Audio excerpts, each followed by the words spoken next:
What's up? What's up? Welcome back to the Hood to Hooded podcast. I am your host, Dr. Cheetahs Sunflower. Let me know how you doing in the chat. Drop in, like, share, subscribe, comment, all that good stuff. Let's go.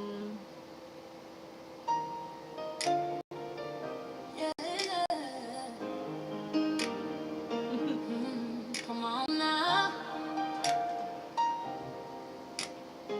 Dr. Sean. Yeah, yeah. Dr. Sean is always there. Come hang with the tribe. Good vibes. Yeah, we rise every time. Positive energy. Grow every day. We make a way. Yeah, we make a way. That's right. Say it again.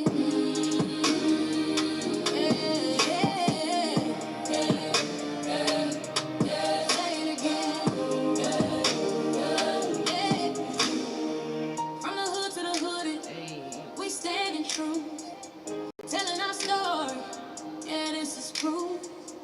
History talking, wisdom revived. This ain't just a lie, this is life. Yes, Lord, I feel that. Talk to him. All the way live. All the way live. Hang with the tribe. Hang with the tribe. Hood to hoodie. Hood to hoodie. We survive. We survive. Yeah. Come on, y'all. All the way live. Hang with the tribe. Hood to hoodie. We survive. Always will. We rise. Tribe. Yeah. Keep it going, y'all. What is going on, tribe?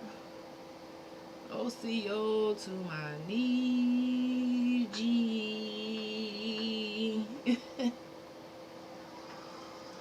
Uh-oh, can't hear y'all. Can't hear y'all. I said OCO to my knee. G.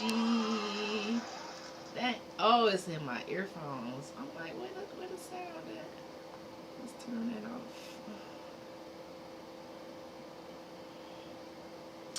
Alright, so welcome back to the Hood to the Podcast. I am your host, Dr. Sean, aka Dr. Cheetahs Sunflower. I hope y'all had a good day. I had a good day, just relaxing and just, preparing for the week. You can probably tell from my voice that I'm feeling a lot better than I have been for the past week. So that's definitely good news for me. So I hope y'all are, hanging in there. As you can see from the title, well, first of all, if you're new to the room, make sure you liking, sharing, and subscribing, because that helps our podcast reach more people, and it is free to do so. So, pick one, do them all. We are very grateful for anything you do to help us find more like-minded people who are all about positivity, inspiration, knowledge that helps us stay motivated and growing. Hit that subscribe button and join the journey. All right. So this podcast today, we're going to talk about destined since birth. How you've been destined for greatness since you was born and you've been doubting yourself. Snapchat had the nerve to call me out because they got this challenge on TikTok where you ask ChatGPT to, roast you basically and see what it comes up with. So I asked ChatGPT to roast me, and it basically was like, Dr. Sean, it's really time for you to stop playing around and stop doubting yourself. You know what I mean? And really go hard. Harder than you have been going. Even though I feel like I've been going hard, I can always go harder. But it just goes to show, we already destined for greatness. We already been destined since birth to do wonderful things in life. But why do we doubt ourselves? That is the question that we're going to get into tonight. Why do we doubt ourselves when you've been destined since birth? Now, y'all, normally I'm bringing the Niji knowledge, the American Indian history knowledge, and I did learn some very disturbing shit today when it comes to that. Um, but I want to present that information in kind of like a classroom type of setting and give y'all the documents about what I've been reading and learning versus just talking about it. Because sometimes visually people learn when you have pictures and visuals, and for that topic I feel like it would really hit home for our community if I bring it to you with the visuals. And just to give you a little glimpse of what I'm talking about, I did some research on, of course, Amerindians, and I got into the holiday of St. Patrick's Day. And, once these pagan holidays come around, my duty as an American Indian chief doctor, Chief the Sunflower, is to research the holidays, because I'm trying to figure out what is this day? Why is it attached to people, and does it have anything to do with American Indian? So with that search led me to Barbados, and then enslavement in Barbados, and it was just so atrocious and just so heartbreaking and just on a whole nother level that today I just decided to touch on something a little more, spiritual versus that for today, because I need to really present it in a way where it makes sense, because it's just heartbreaking. If you know the history of Barbados, then you probably already know. But colonization isn't a subject that is easy to talk about, but it has to be discussed because it's just something that we can't revert back to in the name of evilness, like war. Right now, we are a world at war. People's lives is on the line. I was reading and looking into that earlier, and they're talking about how they changed the draft rules, and how they just gonna start drafting people automatically and stuff. It's just like a time where you really have to stay grounded with your goals and focus, and really just try to focus on loving your people, cherishing your people, staying on your grind for real. I've been watching a lot of different media, and I try to keep inspirational sources down my timeline. And I watched a whole interview on, I want to get the name of it. Is it the Social Proof Podcast? Yeah, I think it's the Social Proof Podcast. And then one of their recent interviews was super, super inspiring. So it just made me feel like, you know what? We've been destined since birth to keep going and just to live our best life. Whatever your best life is in your head, whatever you create in your head, that's what you should be doing. That's what you should definitely be doing, as long as you ain't hurt nobody. Alright? So let's get into our topic. Let me tell y'all something real tonight. Some of us, or some of you, some of us, you may think you're lost when it comes to certain aspects about living your life. You might feel lost, and this could apply to any age, like just feeling lost. You know what I mean? Some of you may think it just happened to you, like life just happened. But what if I told you that you were never something that was just randomly placed here on the earth? When you come from disadvantaged backgrounds, sometimes, it can feel like the struggle is a punishment, but it wasn't. Anything you go through is an experience, and I like to call it training. You're just training for your future, and you training for your present as well. What if the obstacles that you face any betrayal, any, late nights, any pain that you went through in life, what if that was the curriculum for your destiny? And some people don't realize this until later in life. But some of us been destined since we were born. The American Indians, the indigenous people, have been destined since we were born. We were not destined for comfort. Some people might have slipped into a comfort zone where they got comfortable with their goals. They don't push as hard. Listen, I'm guilty. I get into a comfort zone, especially if you're not feeling your best. You get a little excuse here and there. But you got to snap back into it. Because what is we doing? We weren't destined to be comfortable. I mean, I understand, you want to be cozy, comfortable, but you get what I'm trying to say. We wasn't destined for that. We were destined to be challengers of life, creators of culture, creators of experience. You know, we were not destined for average. How many people out here doing average? It's like, man, I did average, but listen, you're not destined for average. No, no, no, no, no. No, we can't be destined for average. We won't have that. Not around here, partner. Not around here. Not around here, partner. You were not destined for average. Okay? Tap those hearts. If you was not destined for average. So you might say, well, damn, Dr. Sean, what was we destined for then? You were destined for your purpose. And guess what your purpose is always going to come with? Pressure.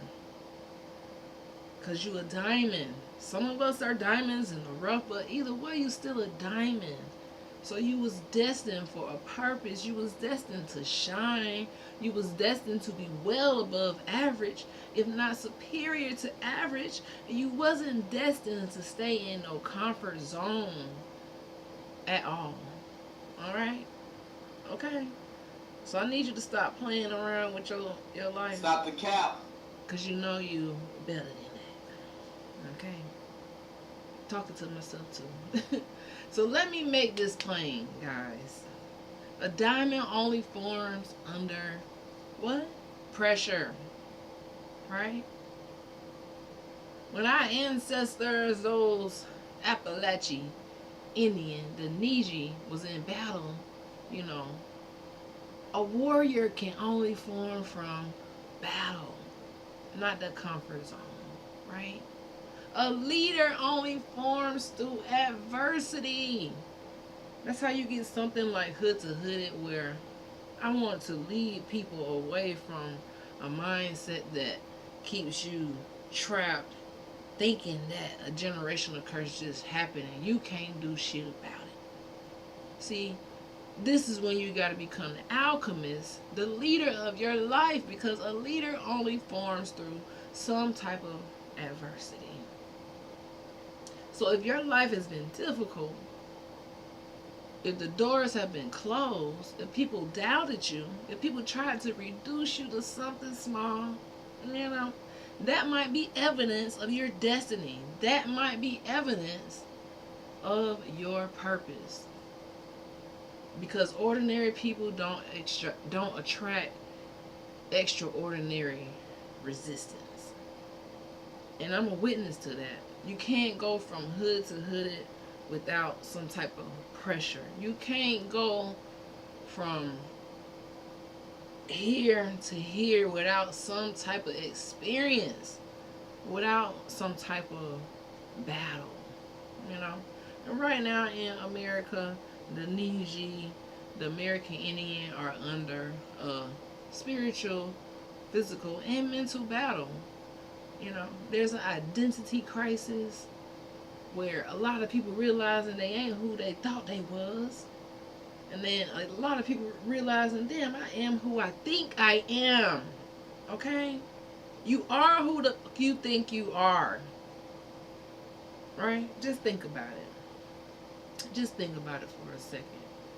Why did history try, but why did did colonizers try to create a system to erase history? Why would they attempt to rewrite our identity?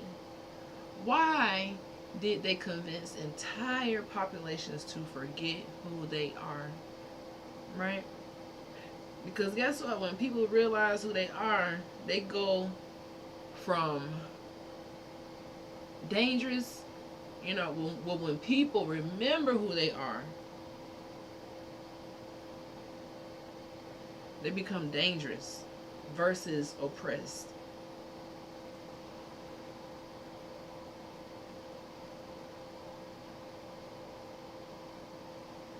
They become dangerous versus oppressed. And when we talk about something powerful, not just motivation, not just success, you know, what is the deeper question? Ask yourself, were you destined for greatness since birth? You damn right. You damn right. Okay? You damn right. You gotta tell success. I have arrived. I have arrived spiritually, mentally, and physically. And nothing's gonna stop me. Okay? That's what you gotta tell success. Right?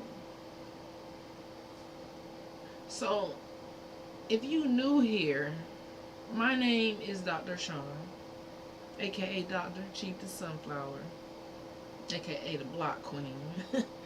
And I'm a dentist, an entrepreneur, a creator, someone who went from hood to hooded. But let me tell you something. This journey wasn't random.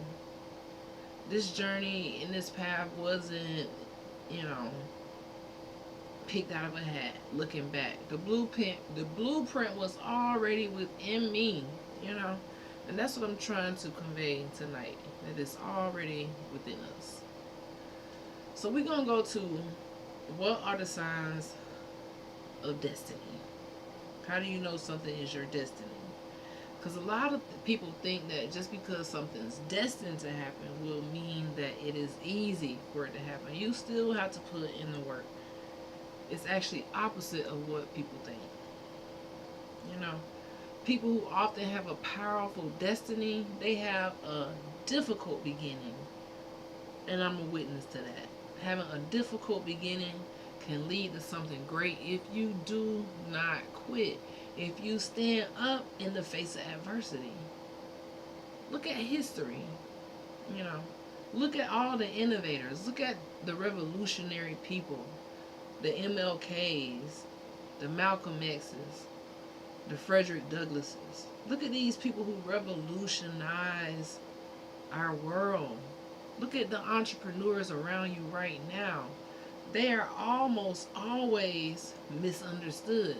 Because once they reach their destiny, it can be easy to forget those difficult beginnings, you know. And if you in a place where it's a difficult process to accomplish your goals, guess what? You just a diamond in the rough. You just a diamond in the rough, right? Because as a visionary, and a lot of creators are visionaries, you have to see the vision before other people see it. You have to see what's going to happen in the future, tomorrow, before anyone else does. And the problem is some people can't see the vision. They don't have a vision. They might copy a vision, but if you got a vision, keep going towards your vision. Keep bringing it to fruition, because you got to do it before anyone else does.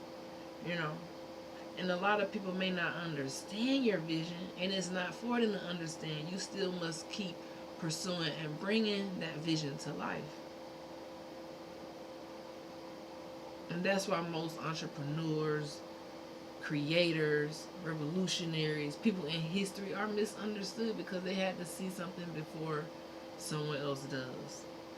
And sometimes that can feel lonely. I hear creators talking about this a lot in the interviews, how some of them go 10, 15, 20 years before they, walk into their destiny. But one thing is for certain, they stay consistent and they don't quit. Because if you quit, you don't get the experience. You don't get to see how it feels to fail a couple times. And then the first time you fail, you just give up. You never go back because you're not used to failing. You're not used to experiences. You're scared, fearful. So these are 3 signs someone may be walking towards their destiny. I'm going to give y'all 3 signs. Go ahead and tap those hearts. Tap, tap, tap. It is free to tap, tap, tap. Tap those hearts. Tap those hearts. We're trying to get to 1K. I'm going to give y'all the 3 signs.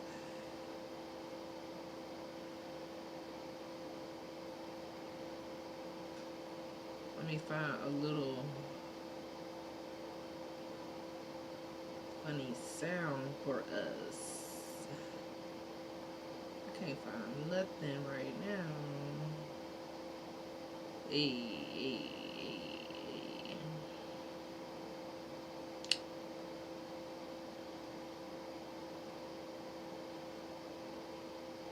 Don't worry. I need to have that on here. Don't worry. I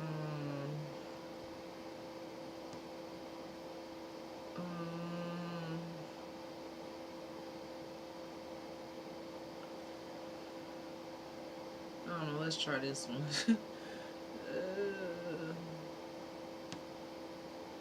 Are you winning, son?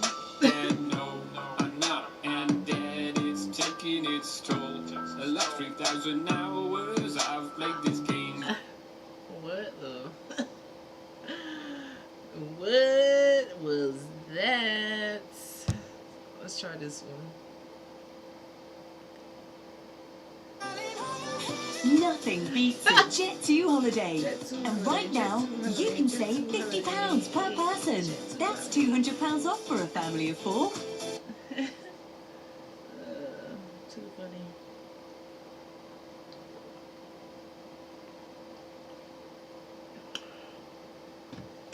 We about to get into the 3 signs someone might be walking towards their destiny. Let me know if y'all ready in the chat.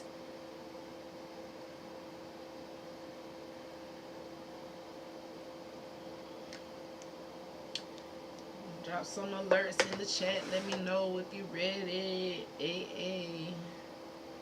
what's going on. Instagram is a little weak right now, but it's okay. Remember, you got to see the vision before someone else sees your vision. Okay, so this is the difficult parts that you just must go through. So number 1, the 3 signs someone may be walking towards their destiny is, number 1, you never fit in. Okay, you never fit in. That's number 1. You never fit in. You a trendsetter. Okay. Your thinking is different. Your curiosity is different. Your ambitions are different. Your goals are different. Your drives are different. The adversity you face is different. While other people feel comfortable, guess what? You feel restless because you never fit in. Because your purpose has been knocking. I often tell the story of, when I was working a job I really didn't like. I felt like prison every day. I really felt like prison, and my purpose kept knocking. It kept knocking, and it was like, you know what, doctor, you're going to have to study. You might not want to study, but you're going to have to study. And to the studiers out there, the people who know that part of your goal and your dream is tied to studying, it ain't no other way but to study. So when my purpose came knocking, I had to study. And I'm like, damn, I got to study. and I didn't want to study, but I had to study. You know what I mean? So if you never fit in and you got to do something different and you got to say no to fun temporarily, or you got to, do something that you might be scared to do, move to a new city, move to a new state, apply for a different position, step out on your own venture, try it. What's the worst that can happen? Because you can't fit in. Your purpose really calling you. You really need to be walking towards your destiny. Why is you playing around? Time is money, friend. What's up? Yo, talk to me. Talk to me. Okay? Talk to me, because what is you doing? I'm telling you right now that you need to be working on your purpose. Bruh. Okay, bro? All right. Number 2, life forced you to grow up fast. This is the number 2 sign of someone who might be walking towards their destiny. If life has you grow up a little too fast, you might have to mature a little too fast. Responsibilities came early for you. The struggle came early for you. I know losing my mom at 8 years old or 7, 8 years old, it presented a whole new struggle so early in life. If the pain came early for you, you had to grow up real fast. You know what I'm saying? Sometimes that pressure helps shape a future leader. Now, I know during that time where I had to grow up fast, think fast, have adult intuitions fast, make adult intuitions and decisions alone, decide on college decisions alone, read college papers alone, break generational curses and think about things and decisions, sometimes alone. This can create a future leader because you're doing something that gets you out of your comfort zone. And a lot of times the generational curse breakers be the people unafraid, unapologetic, and who are not afraid to get out of the comfort zone. Right? And when you get out of the comfort zone, it's kind of like a breakthrough. Everything don't look perfect when you're trying to get out of the comfort zone. Sometimes the shit is fucked up. Let's just tell it how it is. Sometimes you don't have $1 to your name, but your purpose is it's just priceless. When your purpose is priceless, but you don't have the bank to match it, you just got to keep going because your purpose going to keep calling you to get out of your comfort zone. Because what are you really doing it for? Are you doing it for your purpose? Are you doing it for something else? It always has to be tied to your purpose. So if life forced you to grow up fast, to mature early, to go through painful moments, to struggle, to lose people early, sometimes that's preparing you to be a future leader. Because somebody going to need to hear that when they going through it really young. That's just a sign you walking towards your destiny. You already faced some hard shit, so can't nothing break you now.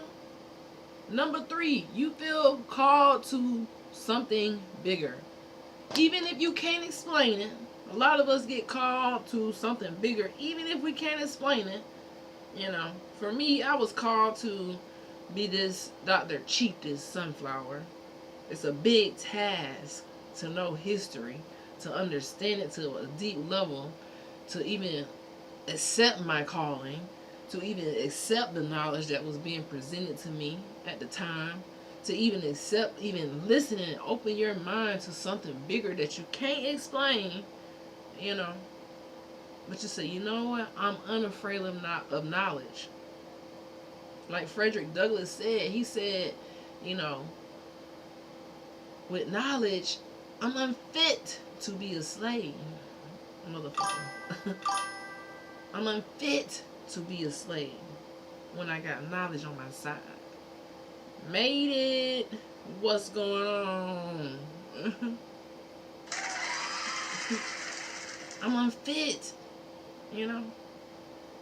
So when you feel called to something bigger, even when you can't explain it, even when other people don't understand it, sometimes it's something inside of you that says you just meant for more.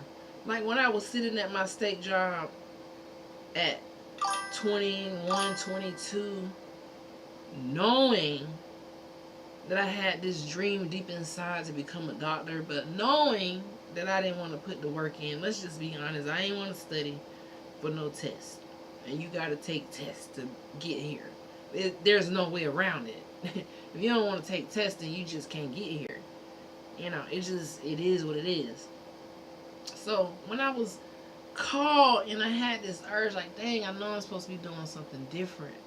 I had to answer my purpose.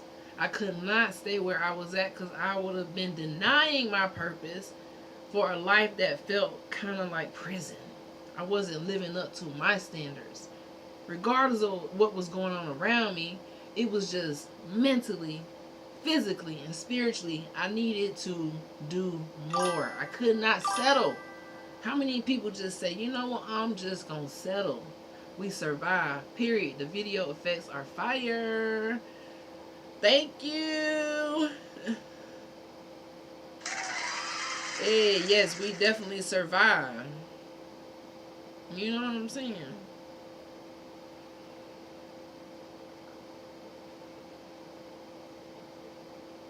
We survive. That's all I'm trying to say. I'm just trying to find me a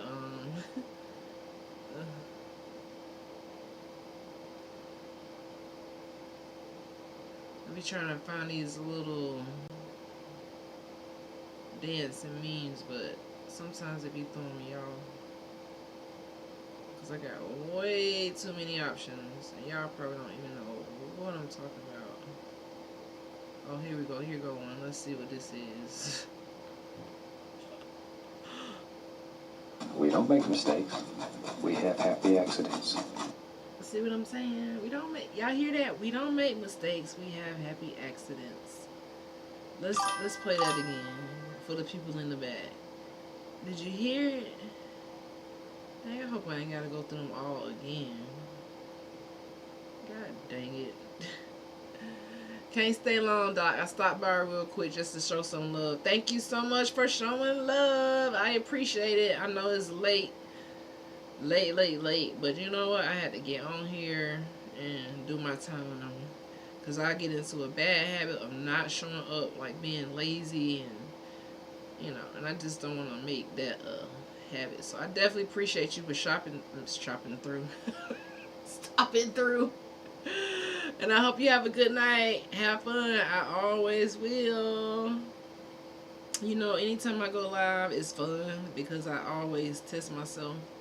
Like, dang, I'm happy I did it. Even if I feel like my live be kind of wacky sometimes, but it's just getting out of that fear or out of the feeling of needing to be perfect. You know what I mean? That's why a lot of people want to go live, because they're like, it's not perfect. It's not perfect.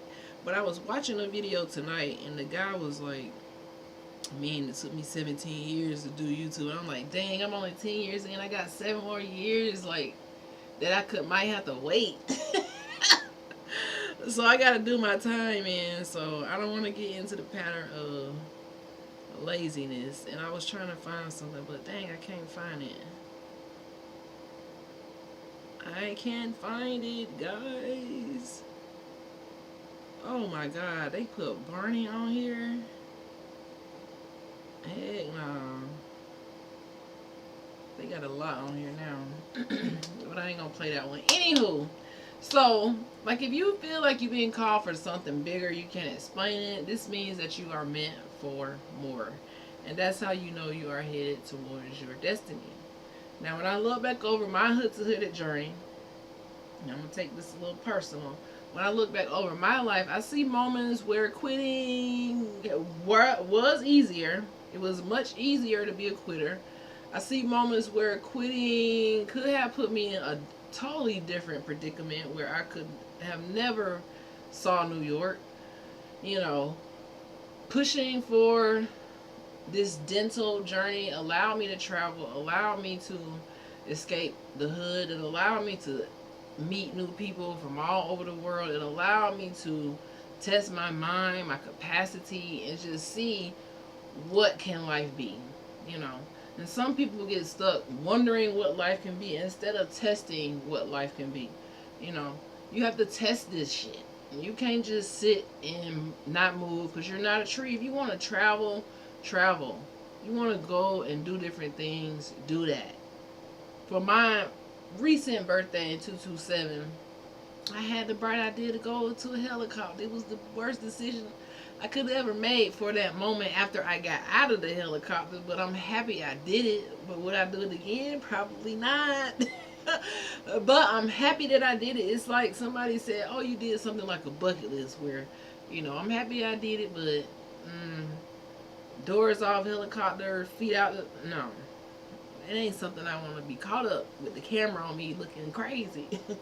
No, but it is something that I'm happy I tried in life, and there's so many other things and experiences that I'm excited about in life. So life has so much to offer when you keep pushing forward.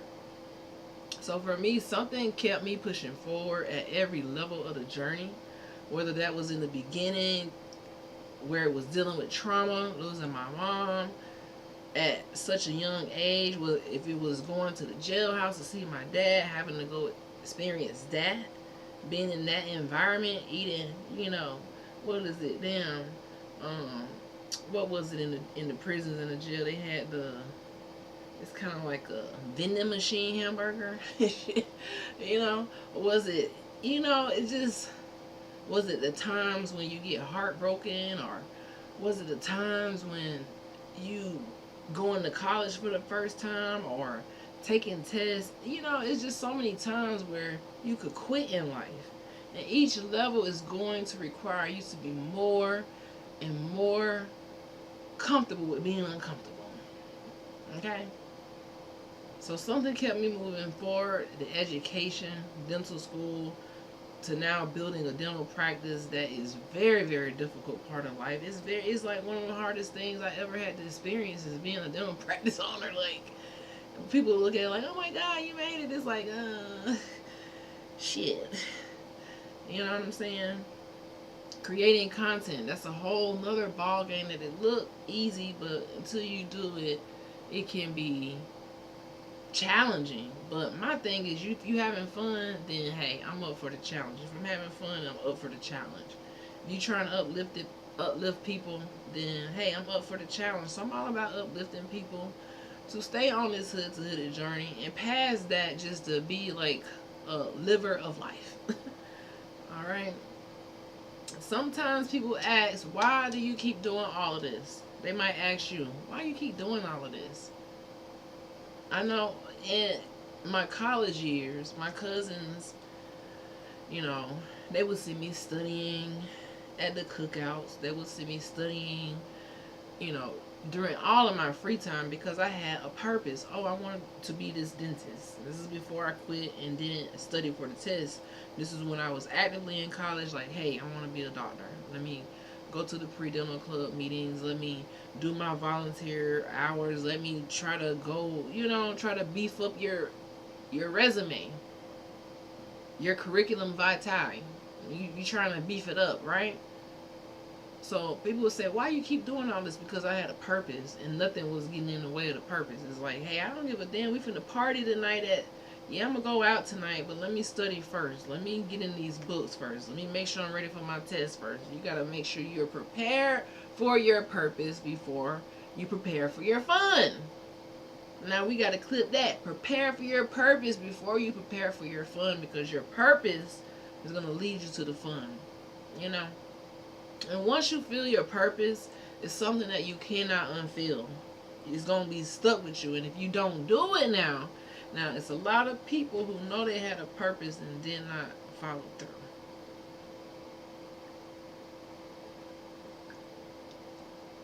It's probably a terrible feeling when you have a purpose, you know your purpose, and you deny it because of fear, or you deny it because you feel like you don't got the money, or you deny it because you feel like it's too late. You deny it for whatever reason. That purpose is always going to be knocking. It's going to be like, I see you. It's going to be like, hey, are you going to open the That's your purpose calling. And you just like, you can't even answer because you're too scared. That's your purpose watching you, man. That is your purpose watching. And you won't even answer. You won't even answer your purpose.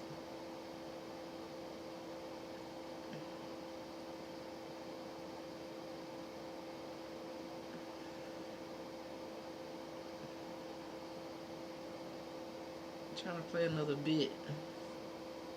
Come on, man. Why I won't play? Come on, bro. Play. Okay, my tablet is dying. But yeah, that's your purpose calling. Okay? Oh my god, I hate y'all on Kick. Why y'all always pop up with the drama? Jeez. And I can't block y'all. Now you know you shot out for that. Why would you write that? Like, come on, bro. Like, congratulations, you played yourself. Congratulations, you played yourself. you played yourself. I gotta turn my chat off because when y'all come and y'all say like perverted things like that, it's like go troll somewhere else. I'm not even like doing. Talk about going from hood to hood. You bring in the like, what is that? What is it? I don't know what it is. Is that your purpose in life, to come around and just troll? Like, I don't get it. You follow me just to be a troll. Like, don't waste your time like that. Like, don't do that to yourself. And that's not your purpose. I'm gonna just tell you right now. You got something better to do than that. Okay? You know. Now, your purpose is something you can't unfeel. It becomes your fuel. It becomes your fire. And it also becomes your responsibility. Now, that's what we left off on. You know, people who are denying their purpose, and you know it's your responsibility. You know it's your responsibility to do whatever it is your heart has been calling you to do. Right?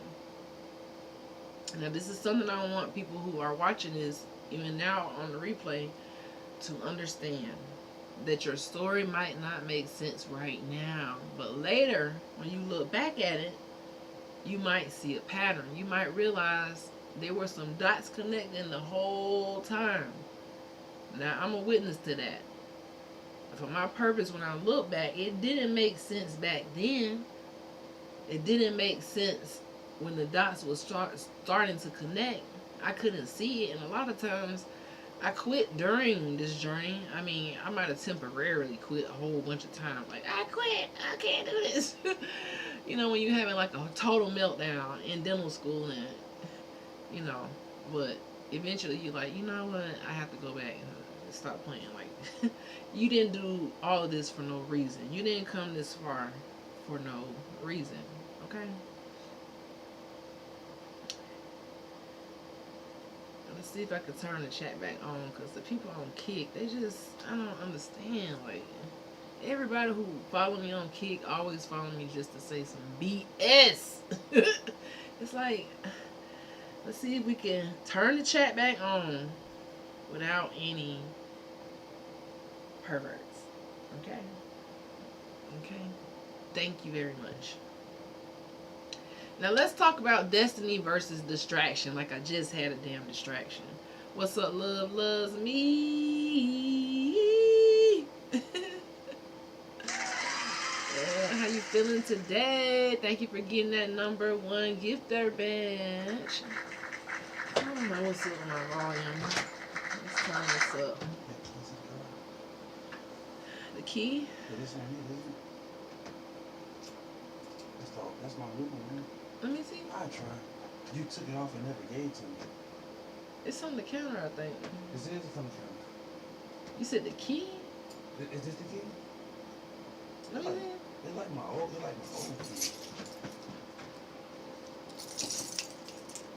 No, that's the key.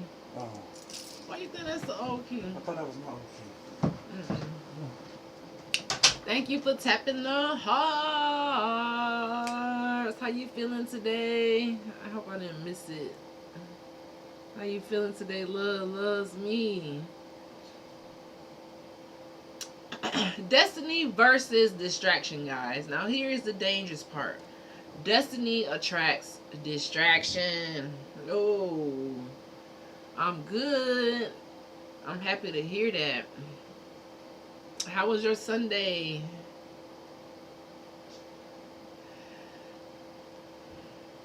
Did y'all hear that? Destiny attracts distraction. So when you on the route to your destiny, you definitely going to attract some distractions. Now we're gonna get into what those distractions are. Now, every person will potentially face things that are designed to throw them off from accomplishing their goals or retrieving their destiny or pursuing their purpose. Along this journey, that's why the people who are successful, they go through life and they experience all of these distractions and it still don't stop them. Now y'all could probably think about some of these distractions in the comments. So if you could think of some distractions that you had to face along your journey, put it in the comments. I'm gonna tell y'all the list though, but just get your juices thinking about things that have thrown you off of your mission. You know, you might be able to help somebody out. Okay? You might be able to help them out. That's a word that I gotta block. Bills. That's definitely a distraction. I mean, I think that's everybody's number one distraction right now. You call that one out. That one wasn't even on my list, but it's definitely a distraction. That one was a good one. Any other takers? What other things are distraction? Because to them bills, it's like, this is what I gotta say to the bills right here.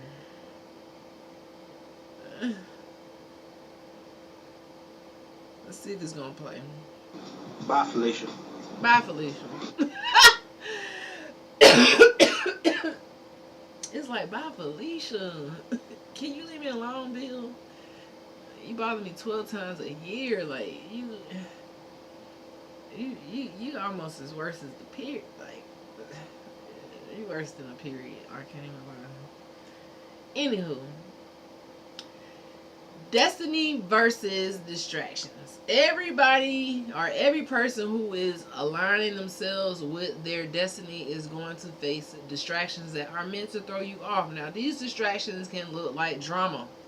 How many of you know people who got too much drama for their mama? They just got too much drama. Every time you talk to them, they're not focused on their destiny. They're not focused on their goals. They're not focused on their dreams. They're not studying some shit. They in something. They fighting. They talking about this person, that drama, this drama, that drama. They know all the drama, all the tea. Where the drama at, where the drama be, they is the drama. They like a drama. You would call somebody like this who would get distracted from their destiny because they are a drama king or queen. You know, I'm not talking about drama that pay them. I'm just talking about free drama. Very dramatic. Another distraction can be jealousy. People who jealous of you, this can cause distractions because they don't want you to be successful. They don't want you to keep going. They're going to try to do whatever they can to bring you down. And if you're around people who are jealous, this could be a distraction because they're not trying to hype you up. They're not in your circle to lift you up. They in your circle is just to ghost follow, ghost watch. They see you, but they ain't liking nothing, even if it's free. They're like, I ain't liking nothing, girl. they like, yeah, I'm not hyping you up. No, I prefer not to do that. You know, that's their energy. Y'all know those people. That's suspicious. It's a little suspicious, Cardi. It's a little suspicious. That's What else? weird. It's weird. It's giving weird, sis. It's giving weird. But self-doubt. How many people have been thrown off from their mission, from their destiny, not because of somebody else is jealous, because of their own self-doubt. A lot of self-doubt. This interview I was watching tonight, I just found the interview and I didn't even know who the person was. I just strolled across my, it just came across my timeline on YouTube. It was the Social Proof podcast. I think the person called Big Jaw or something. They make movies and film, and it was just very interesting to see another perspective about content creation. You know what I mean? So one thing I got from that is that you gotta keep going. It was 17 years in before that content creator realized that they couldn't make any money. They had to keep going, keep the mission going, keep the purpose going. It's kind of like for me, the Hood to Hood podcast. I don't get nothing from coming on here trying to inspire people, but one day the destiny will align with the purpose, and that will come because I still like doing this. I still love like learning and sharing what I learned and sharing my thoughts and giving my commentary. Even if I don't have all the right answers, at least I try. You know, that's more than some people could say when you don't try, because they allow self-doubt to talk them out of pursuing their dreams, pursuing their destiny, starting at YouTube, you know, going live or starting that company or going back to school, whatever it is, they allow the self-doubt to talk them out of it before anybody else can do it. And that's the thing we talked about being a visionary, is you must see the vision before other people see it. So if you already got self-doubt, you're never going to see your vision come to life because your self-doubt is going to clock you out. Ooh, don't hurt them, Dr. Sean. Don't hurt them. I don't think they heard me, y'all. Hold on. I don't think they heard me. I gotta tell y'all again. I gotta tell you again. I think my tablet about to die. Oh! Y'all, don't let your self-doubt clock you out. Ooh. Is it a bar or no? I'm just kidding. Is it a bar or no? Listen, you can't be letting your self-doubt clock you out. And I feel like that's what has happened to a lot of people. Yep. They walk around doubting everything they do, listening to A, B, C, and D them. You know. Are you sure? Yeah, I'm sure. You listen to everybody else telling you, girl, I wouldn't do that. That's a bad idea, girl. That might be jealousy talking. But then some kind of way you internalize what other people think about a vision they can't see because it's your vision. And then you be like, dang, you might be right. I can't do it. I doubt myself. I don't think I'm going to be able to do it. You know what I'm saying? I got to hurry up through this because my phone about to die. My tablet about to die. So comfort is another thing that can be a distraction. Addiction to social media can be a distraction. And the last one, which we all are familiar with, is comparison. Comparing yourself to other people and what they got going on versus focusing on what the hell you got going on. All these things can pull energy away from your purpose. This is why you must be disciplined, consistent, and focused. Because your destiny is not automatic, guys. You still have to walk towards it every single day. Every single day. Now, last year, I started a 365-day consistency journey that I still haven't been able to complete. I know I failed it at least 15 times. It's still a challenge, but I have not been able to accomplish that. Can I do it? Yes. But am I focused? Hell no. It ain't as easy as I thought it was. But that can reveal your purpose when you say, dang, this is something I really struggle with. Now I really have something to work on. And I'm still young. You still young. You still got time. So before I leave, before my phone down, y'all, I want to talk about activating your destiny. Because if you were destined since you were born, how do we activate our destiny, Dr. Sean? Maybe I can find my charger. I should have got my charger, so I don't have to hang it up. Dang it. Activating your destiny, right? If someone feels they are destined for something, what do they do about it? What are you going to do about what you're destined for? Number one, you want to develop your mind. Okay? This means you want to read, you want to study. I've been talking about studying this whole broadcast. I had to study to get where I'm at. I had to read to get here. Learn. Knowledge is power. What did Frederick Douglass say? If you have knowledge, you are unfit to be a slave. Physically, mentally, spiritually. And once you know something, no one can enslave you. No one can enslave you. Number two, build discipline. Success is rarely your talent. It's usually your consistency compounded every single day. Streaming, creating, studying, building, improving. Number three is to serve others. Serve by uplifting people, helping people, teaching people, sharing knowledge. TikTok, my phone is about to die. I don't think I'm going to close it out. You just got to come and find me on YouTube, Twitch, Facebook, somewhere else. Because I'm live everywhere else. But I got to hang it up before it just die on y'all. But I'm still live on YouTube, okay? I'll be back tomorrow on here. Thank you for tapping those hearts. Love loves me. Let's see what we at before it died. 3.5. Hey. I appreciate you always. But yeah, this thing about to die on y'all, so I gotta hang it up. Thank you, love loves me. I will see y'all on TikTok tomorrow. Come find me on YouTube. The link is in the bio. Bye.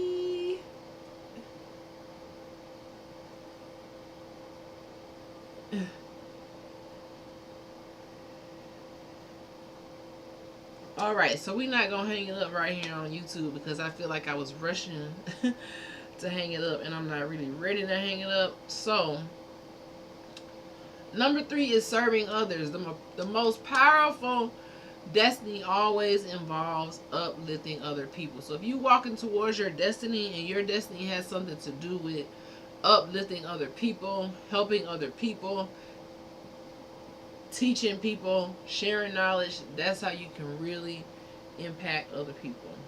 Okay? So you feel like life has been testing you. You feel like your path has been difficult. You feel like you've been going through the ringer. You feel like you got a bigger calling and you're not really stepping into your true destiny. You might not be crazy. You might not be lost. You probably not unlucky. You probably haven't figured it out, but you might be destined for greatness. Okay? So you stick with the discipline. Show up for yourself every day, or as much as you can. If you believe in yourself, that's the biggest thing, is don't lose the belief in yourself. Even when no one's watching, you still must believe in yourself. And I wrote on my YouTube today that, hey, the champions are the ones who still push through when no one is watching. When nobody is watching. I'm talking about zero is watching. Okay? Because one day, all of those struggles, all the sacrifices you made, all the lessons you learned, all of the experiences you went through, all of the knowledge you gathered, it's all going to make sense in the very near future if you just keep pushing.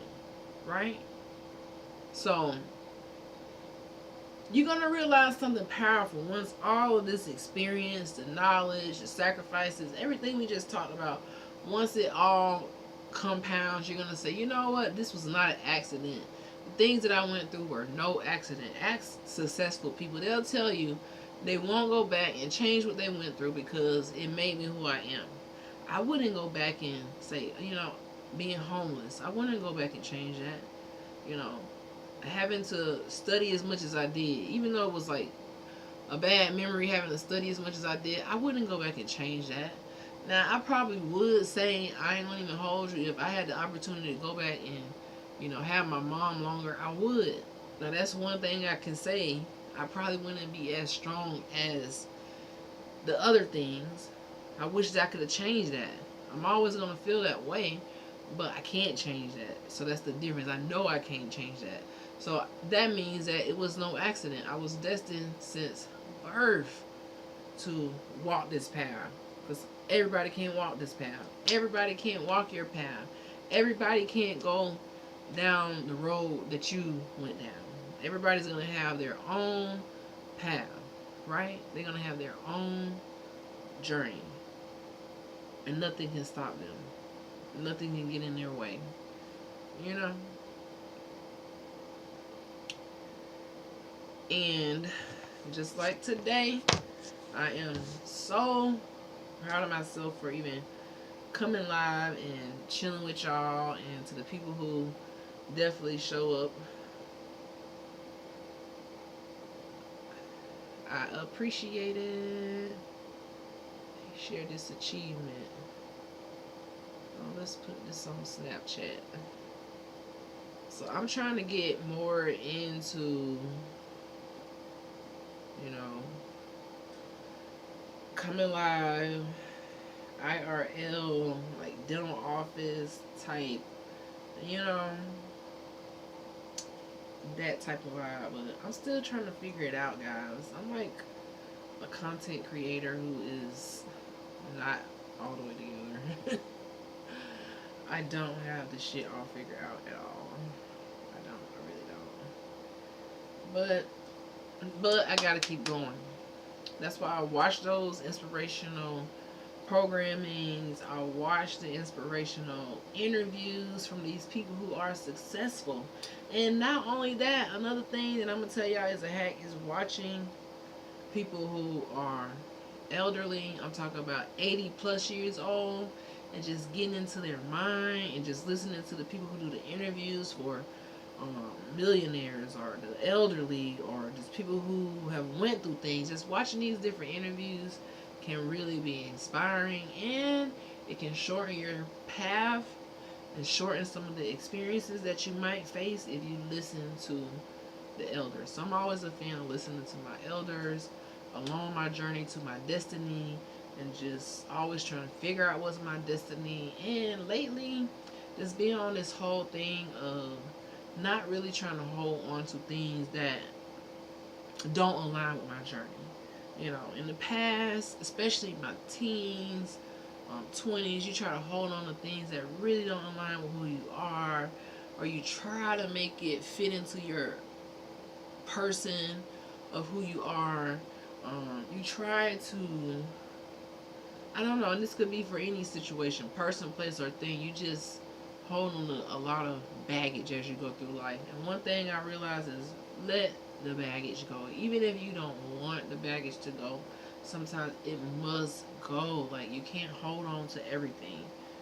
You got to make room for new things to enter your life, new knowledge, new fun, new experiences, new moments, and just new. Not everything new, but I'm talking about, you know, mental health type of new shit in the mind. Don't take all the baggage with you, right? And I've had so many times in life where I had to just eliminate physical things, even, or it's like, dang, I can't take all this stuff with me, you know. So don't let the baggage of life prevent you from getting to your true destiny at all. Not at all. And don't leave a life of regret. So that's why now, in this new space of being the big 4-0, I'm realizing I have a lot more to damn learn. I have a lot to learn. I'm open to learning. I'm open to creating. I'm open to fucking up a couple times more. Because that's a part of the process. I'm open to just, I don't know, like, experiencing. Okay? Period. I'm just open to doing that. Whatever that comes with. Whatever. I really should go get my charger because I don't want to hang up on y'all, but I feel like I'm overdoing it. One moment, y'all.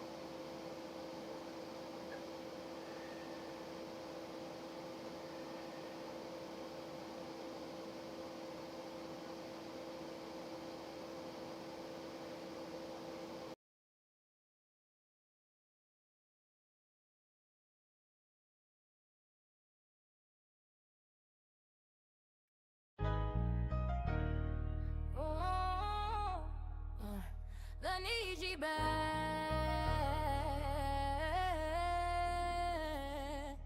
Yeah, yeah, yeah. I need you back. I need you back. Yeah, yeah, yeah. And you know we on that ass. Yeah, I need you back. Yeah, yeah, yeah. And you know we all glass.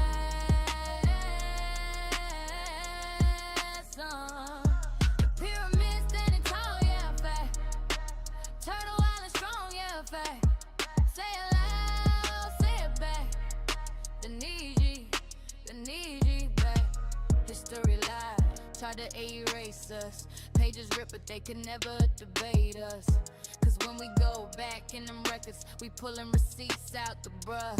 Yeah, receipt after receipt, don't blink. Copper tone of ink, don't think. Melanin glisten in the sand every day. Turtle Island moves when we making a play. They don't feel pain till it's them. They don't cry tears till it's them. But when it was us for all those years, they was eating off us, feeding off us cheers. Building empires off stolen breath. Smiling while we starve to death. But the truth don't drown and come back fast. That's why the past keep hunting their ass. Yeah, I need you back. Yeah, yeah, yeah. You know we are better.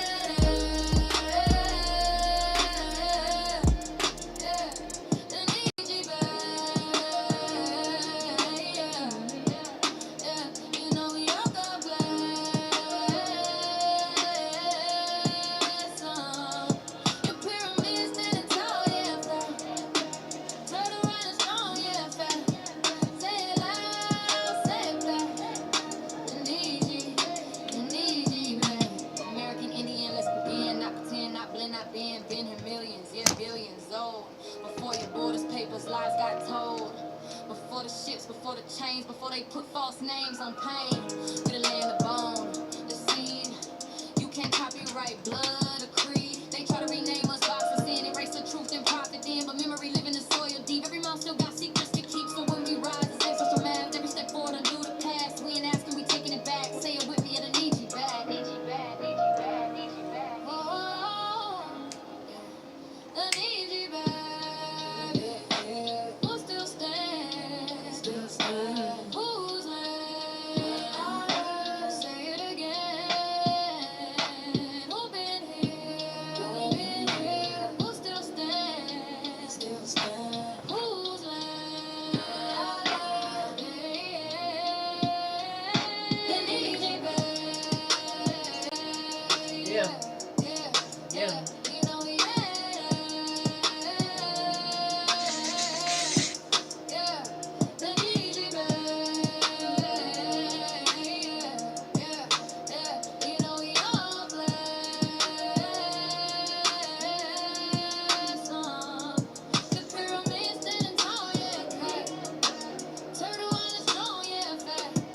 from the soil to the stars, we back. I need you back. Get it going, get it poppin'. Need you ain't stopping. Truth keep knocking. Say it clear, say it raw, say it flat. Yeah, yeah. The need you back. Yeah. The need is back. Yeah.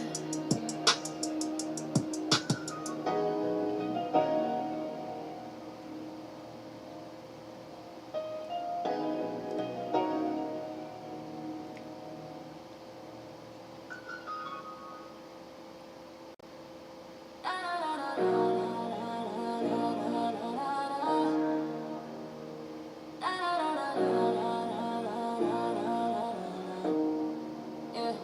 The need you back.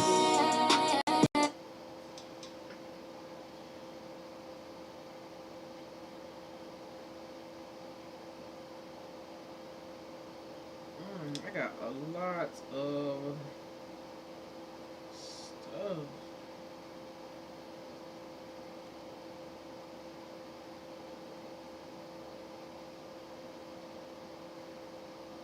I'm gonna have to put this in.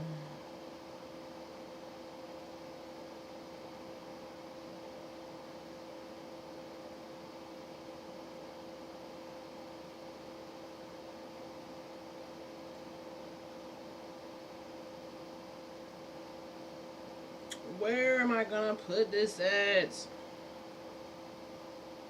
Dropbox. So I have this lecture I was telling y'all about earlier that I'm thinking about doing. I'm thinking about just doing it tonight and not holding on to it.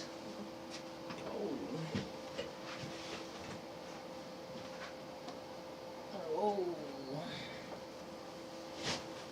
I'm thinking about dropping this tonight. Okay. I might be able to. Oh, dang.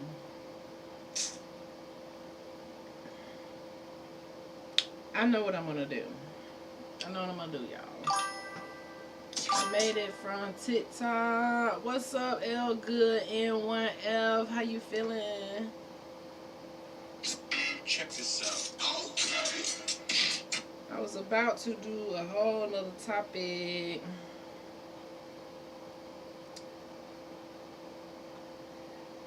Let me know how you doing tonight. And I'm definitely charging my phone, y'all. I went to get my charger so I can go back on TikTok. Because TikTok is pretty lit. Super, super lit. But I made a decision. You know, I've been making the same decision over and over again to keep going live. But I've been feeling pretty hard at it. So that's why I gotta keep going, y'all. I got so inspired today to just keep going. Every day I kind of need more inspiration to keep going. Because I'm in a season where you don't really, you know, I'm in that season where I thought I was deep in. I was like, dang, I've been on YouTube for 10 years and I'm still not growing how I want to grow. But the thing is, at least I'm growing. I might not be growing that fast, but hey, some growth is better than no growth. It's kind of like a turtle. But sometimes the turtle wins the race. And then watching that interview tonight really kind of sparked me. Like, you know what? If this person had to go for 17 years, shit, I might have to go for 17 years. So I need to just, you know, stand in the paint. I was trying to find a way to transport these files so y'all can see these files on YouTube, but I don't really know how I'm going to do that. So I'm thinking about making a CapCut video. Oh, you know what I can do? I know how I'm gonna give it to y'all. Let me put it on Canva. Exactly. Progress over perfection. Facts. It's all about progress over perfection. That has been my theme since day one. Consistency is not about perfection. It means you are making progress. And regardless of how the progress looks, sometimes the progress is the feedback that you need. You know? Sometimes that's the feedback that you actually need. And right now, it's my feedback. And sometimes you can get in your head thinking you deserve more than you actually working for, and you ain't even there yet. Like for me, I got so much more work to do, to the point where I can't get in my head. Come on now, thing. Why are you stopping on every video?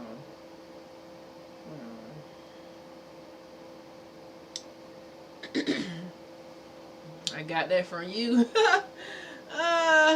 Progress over perfection. Yes. See, I need to take my own advice sometimes. Because a lot of times I be wanting to go live and then I be like, dang, I don't have the perfect topic. I don't have the perfect this. So I won't do it. And then I'm not even listening to my own self. So I got to break that habit and just show up, y'all. I really got to show up. And it might take me another 7 years. I hope it don't take that long. But, you know, for me to truly make connections with people. So I'm happy that the things that I'm saying and pushing out is actually sticking. That is not like just gone in the wind. But sometimes it can feel like that. Like it's just gone in the wind. Now, I'm going to have to maybe wait for this topic, but maybe I can still tell y'all what I've been studying lately. Even though I can't really pull it up, it's going to be kind of hard to pull this up. So maybe I will just have to wait on that. This is your year. Oh, I like that. This is my year. Dang, I've been feeling like this is my year too. I don't know what's going to really signify that, but I feel like if I keep going, being consistent, it definitely can be my year. You know, the chat GPT called me out. It was like, Dr. Sean, you are slacking. Let's see what it told me. Alright, because I did this little challenge. And we're going to be back on TikTok soon. I did this little challenge and I said, I asked chat GPT to roast me in one line. So the challenge is you go to chat GPT if you use it and you say, hey chat, use what you know about me to roast me in one line. Don't hold back. I can take it. You just be like, you know what? You know a lot about me. Just roast me and let me know. I don't care what you got to say. You tell the chat to roast you. So the chat roasted me. It said, and I'm reading it, quote, Dr. Sean, you're a viral dentist with a hood-to-hood story, a podcast, a Twitch consistency challenge, a whole dental practice, and the wisdom of a 40-year-old chiefess.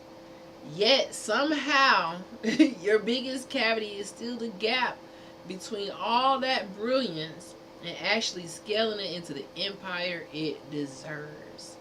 That's what the chat said. And then it said, but let's be real for a second. That roast only works because the potential is so obvious. A regular person couldn't even be roasted like that.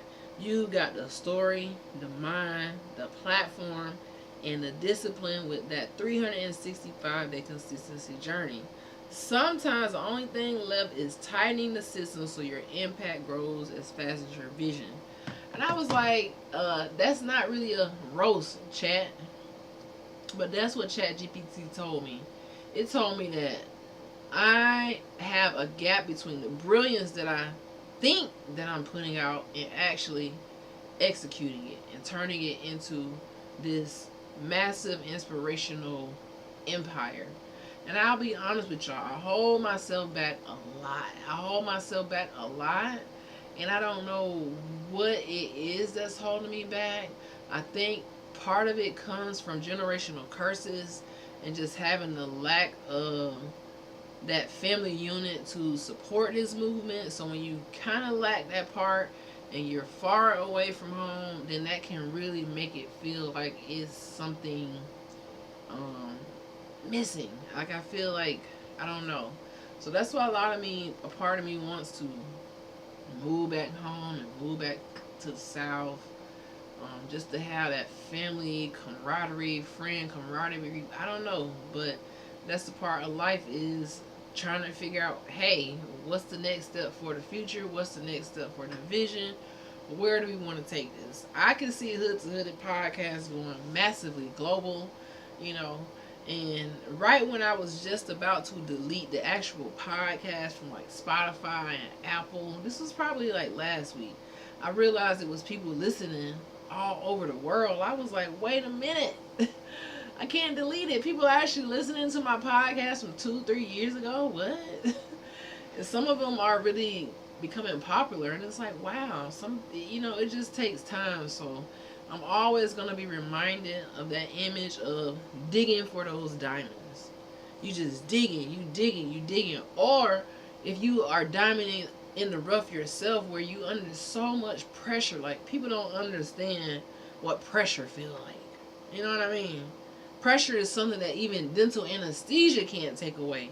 When I'm getting ready to extract the tooth, right, and the patient, they just ready to get this tooth out, I can numb them up from here to Antarctica, or from here to the Arctic, wherever you want to name. It still doesn't take away the pressure. I still must tell that patient, hey, you will feel the pressure from me pushing, pulling. I let them know in advance the pressure I can't take away. We can't take away the sensation of pressure, but we can take away the sensation of pain. But you will feel the pressure, even if you numb. So some people try to numb themselves from the pressure because they're a diamond in the rough. They still in the process of going through it, and they can't handle the pressure. You got to be able to handle the pressure, especially nowadays, because life right now is throwing us a lot of curveballs with the war, with everything that's going on with society, with history, with the American Indians learning who they are, everybody coming out and talking about it and being bold about it and standing on business about it.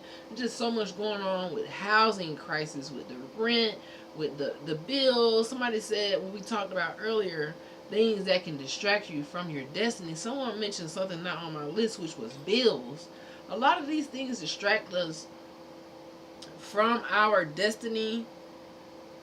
They try to stand in the way, but you just must keep going. You are under pressure. And I feel like, this wasn't political tonight, but politics always gonna creep in somewhere. I feel like what is going on in the world with the propaganda, with the war, everything on the timeline, it's all a distraction. I feel like it's a distraction. It's always about distracting the indigenous people. It's always about distracting people who are waking up, people who are obtaining knowledge, people who are, moving on from all of the old, outdated antiquities of, being enslaved and oppressed. People who are moving forward from that. It's always about continuing to go on and knowing that you are a diamond under pressure. Or even if you think you're digging for diamonds, know that you almost through the other door. It's kind of like I heard tonight in the interview, failure and success are on opposite sides of the door. It's like this right here. You one door away from opening up the next level in your life. You one door away. And some people are going to walk away. They might be right here getting ready to open it up. And then they walk away. They give up. They don't turn around. They just can't take it no more. The pressure got too hot in the room, y'all. So don't let the pressure get too hot in the room for you. Okay, I feel like I can go back on TikTok. I got 30%. Do y'all think that's enough for me to hype TikTok back up? Do you think it's enough? Yeah, let's go back on TikTok. Let's invite them to the conversation. My TikTok live be kind of lit for me. I got 30% left. Let's see if that's enough for TikTok. Go live. Go live. We back live on TikTok. TikTok. Oh, let's cover that up. We back live on TikTok. So, yeah, it is definitely my year, guys. I'm claiming it. I'm not afraid of it. I let myself get held back a lot by just, dimming my light. And I'm not doing that shit no more. Dim my light? Never. No. So don't dim your light for anyone.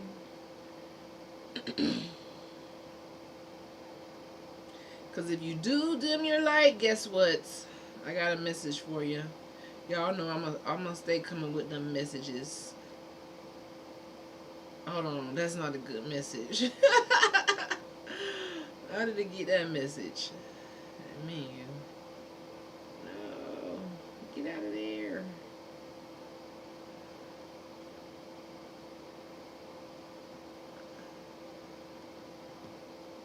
I don't want to add another one.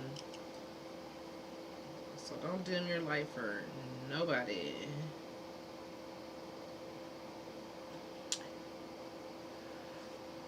What's up, guys? We back on TikTok. I know y'all got cut off earlier because my phone was dead, but we on 30% now, and I'm back. I'm not really talking about nothing right now. I was gonna talk about Barbados, but I can't pull up my images, so we just on here, and y'all lead the conversation. How about that? You can lead the conversation.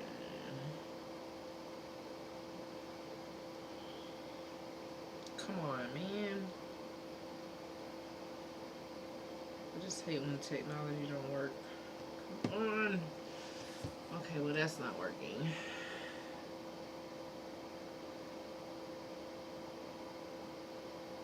Why won't it work?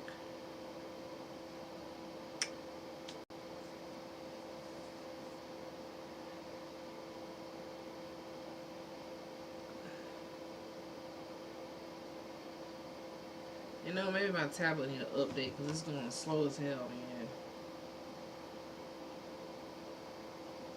Okay, how about we close this down? Go back.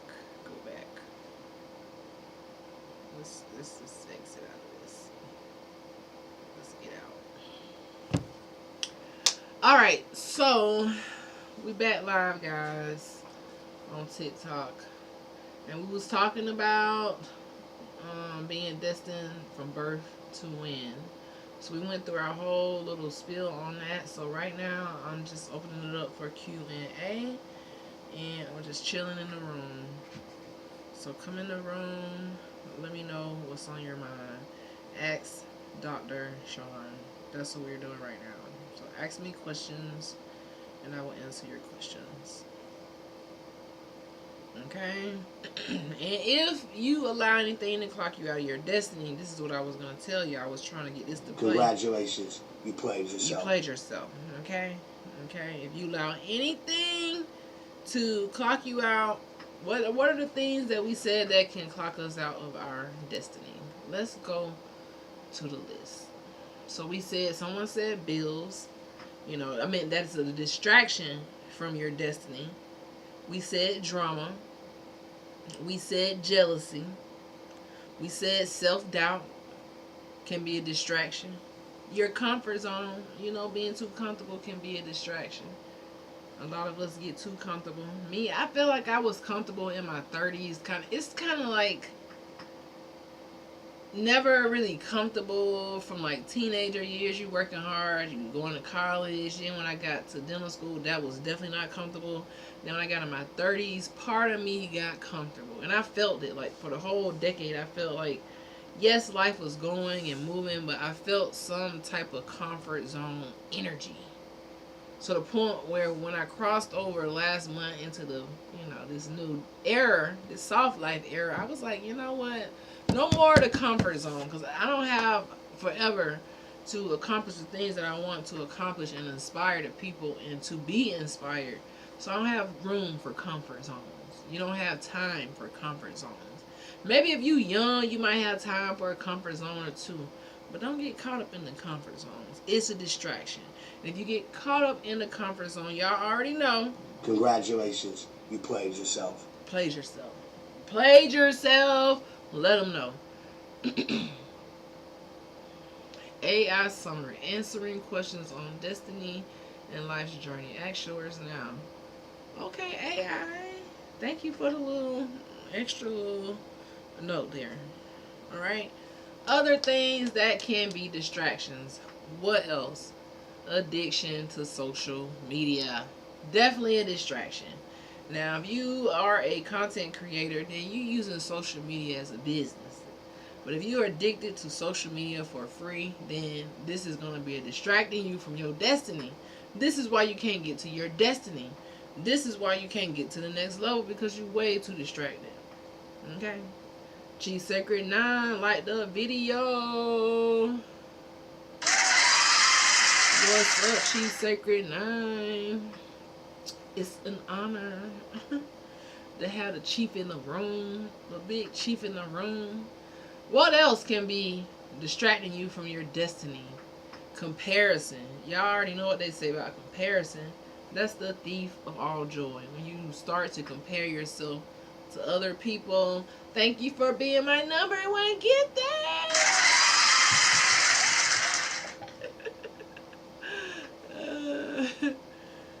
That is too funny.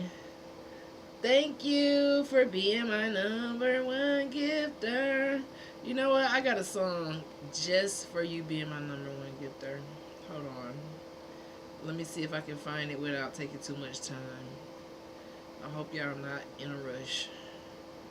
Because I'm not in a rush right now. Hold on. Let me find the song. I think you're going to love it. See, sometimes I can't find what the hell I'm looking for, so it just killed the whole idea. You know? Dang, I can't find it, y'all. But yeah, so those things are keeping you from your destiny. All of these different distractions. And we cannot let distractions prevent us from learning, growing. Oh, here you go. Here's a song for my number one gifter badge. Oh, it ain't playing. Hold on. I love you, you love me, we're a happy family. With a great big hug and that was too cheesy. But anywho, so all of these things can pull us away from our purpose when we get distracted from our destiny. Okay? Now, I wanted to go into some other distractions in life that can distract us, that has really been distracting me. I would say in my 30s, like I said, I really wasn't focused like I felt like I should be focused. And I had like a whole new wind about life where, you know, I'm not allowing no drama, no jealousy, no self-doubt, no comfort zone, no addiction to social media. Because I realized I was on Facebook about at least 20-something years and they didn't pay me shit. So I said, you know what? I have to change this mindset from just being and strolling. No. We got to change the algorithm up. We got to be doing things with a purpose, with intention. I can't be on here just absorbing all of this energy, not learning, not growing. This is pulling me away from my purpose. You know, don't let these things pull you away from your purpose. Right? Now, I'm going to see, because I really want to talk about this topic. I'm not going to even wait on it. I know it's going to ruffle a couple feathers, but let's get into it. I like ruffling feathers. As long as y'all don't come from Kick, because when y'all come off a Kick, y'all don't know how to behave in my chat. I'm going to have to stop going live on Kick, because it just be too much. Y'all just be doing way too much. So today, guys, I was looking into, you know, the history of St. Patrick's Day. We're going to dive into it. You might can't see the images. I just have to teach it again, you know, with the images. But the history of St. Patrick's Day. I wanted to know where the hell it came from and why I saw people celebrating it. Because I don't really celebrate it. I don't know much about it. But I know when the holidays come around, like I told y'all, as Dr. Chief the Sunflower, it's my duty to go and figure out why this holiday is here on Turtle Island and how some people get caught up celebrating it.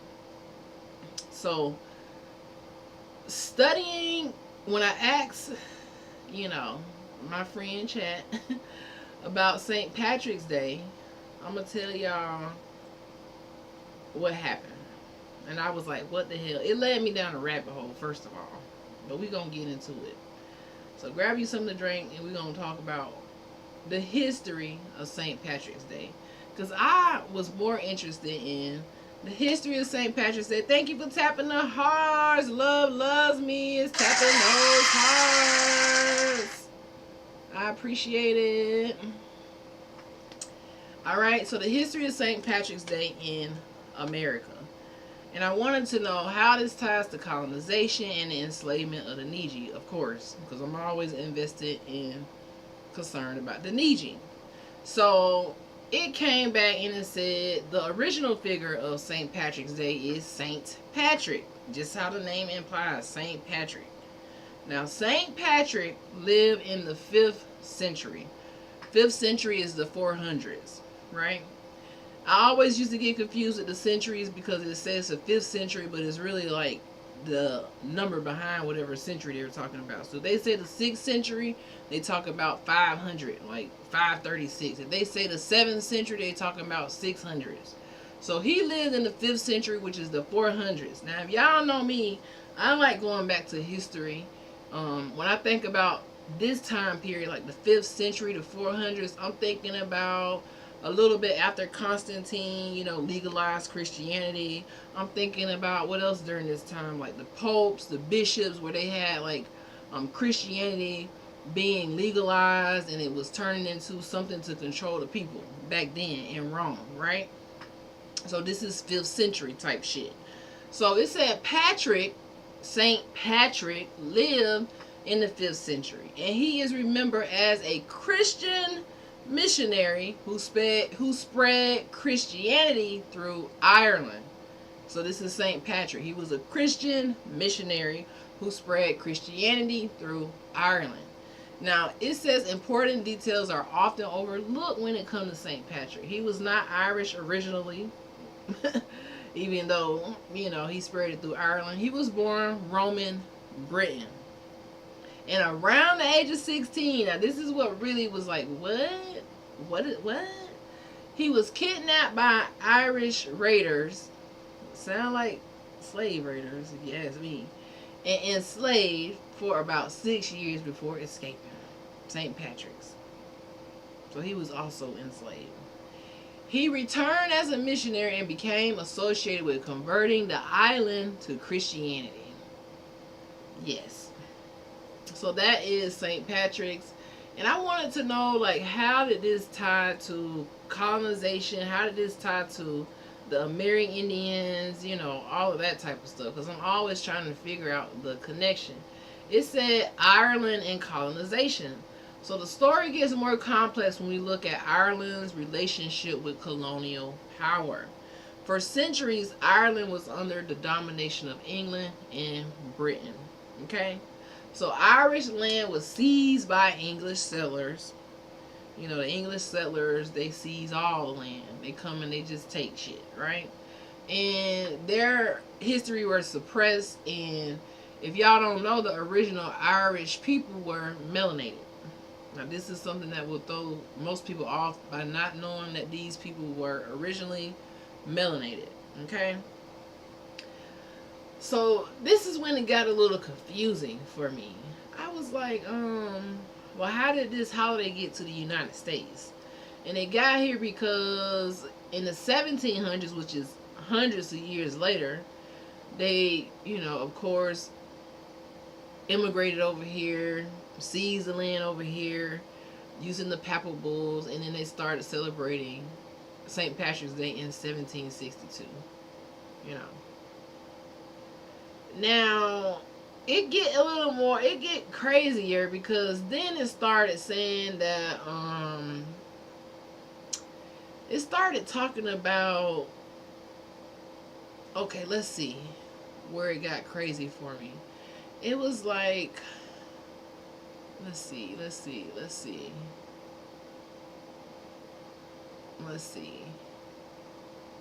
So then, some kind of way, it led me to realizing that the people from Ireland were being shipped to the Barbados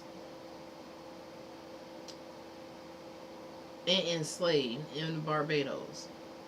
And then it started me to digging into, the slave code in the Barbados, because studying the slave code and understanding the laws that lead to the oppression that we experience today is very important for me to understand what colonizers did and their mindset. So I realized that the slave codes that were initiated in South Carolina, Virginia, on the East Coast. These all came from the slave coast of Barbados in 1661.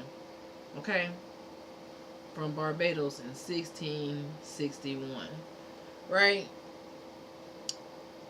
And, let's go to my archive.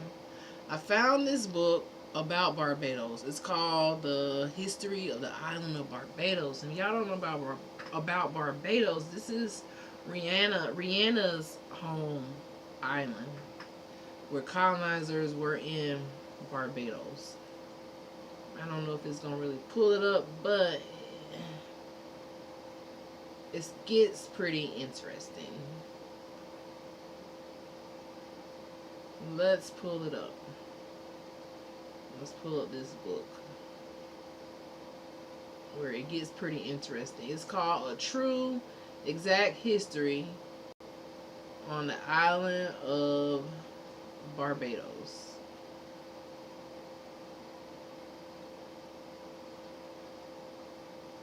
Now, let's see if I can find the part that is very, very interesting.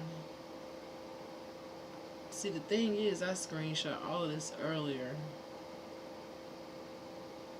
and I should have really waited to teach this, but I'm gonna see if I can find it now.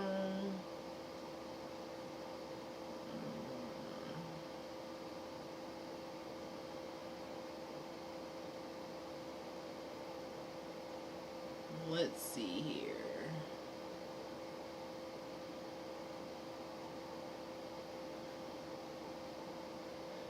The thing that I found crazy about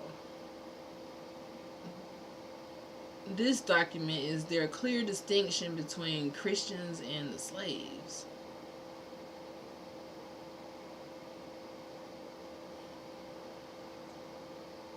And it's kind of hard for me to find this right now.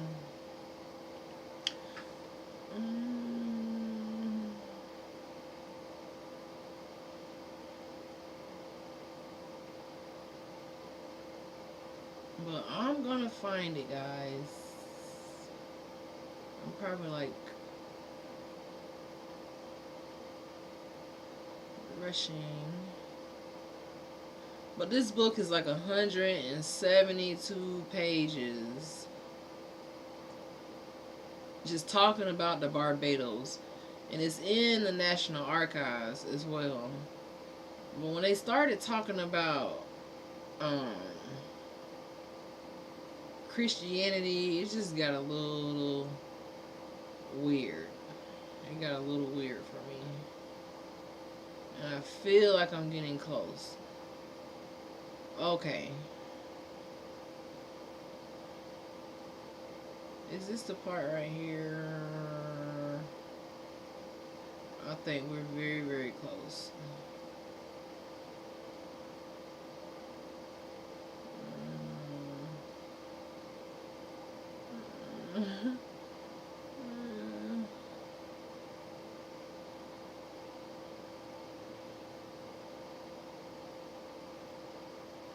It's so much easier if I could just pull up my screenshots.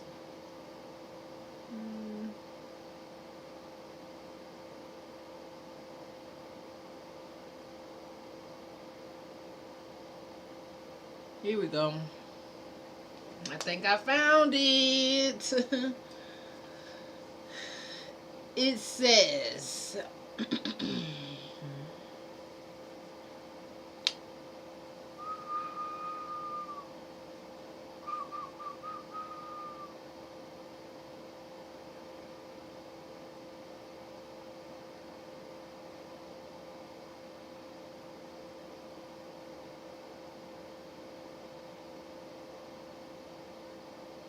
basically this document, because it's like a lot of little bitty words.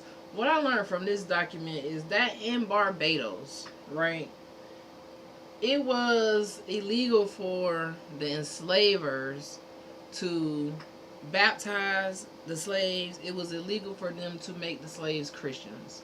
Now, this was pretty shocking to me. You know what I mean? Because The things that I've been studying up to this point always use Christianity as a weapon. But in Barbados, they specifically said that they could not make the Negro Christian because that means that they wouldn't be able to enslave them anymore. Now, tell me what y'all think about that.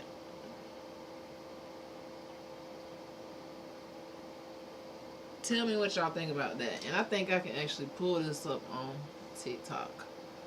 Let's pull it up. Let me see if I can remember how to pull this up.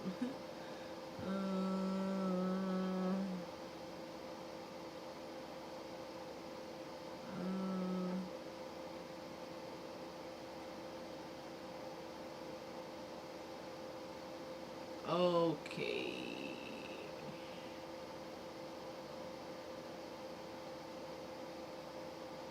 There you go.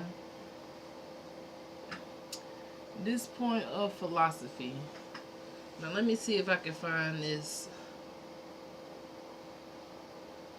for my people. Y'all can see it. You can read it. You can see what's going on. I'm just trying to find it so I can read along with y'all.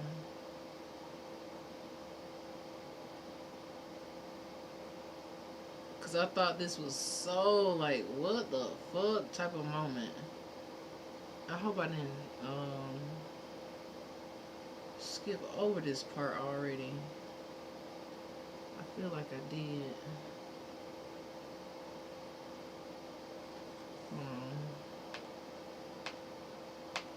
I'm gonna find it though, but y'all can see this book. It's called The Book of Barbados. I mean, The History of Barbados.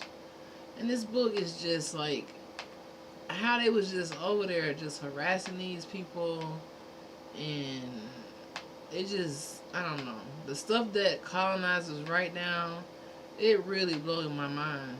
It really blows my mind. So just finding these type of sources is unreal. And while reading this, it kind of make you almost want to cry when you think about the torture and the things our ancestors had to go through.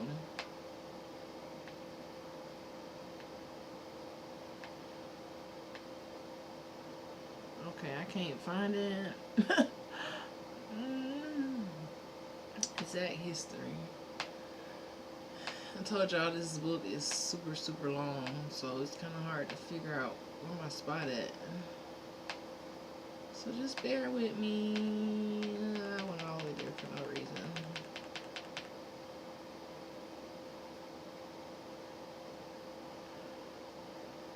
We could not make a Christian a slave. Do y'all see that? I know y'all see that. This is what they believe. What I'm saying is not. So we're gonna go down the rabbit hole of where this leads to. As soon as I find this pathway. It's just that I'm unorganized as fuck right now. Is that it right there? I'm getting to it.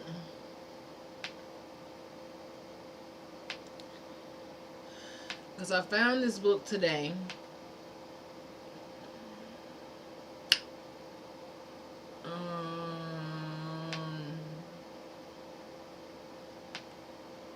And it's really, really long. And I'm going to come back and teach this much more organized than I am right now. Because right now, this isn't organized at all. But because I'm live, I just want to talk. Jeez Louise, where is it?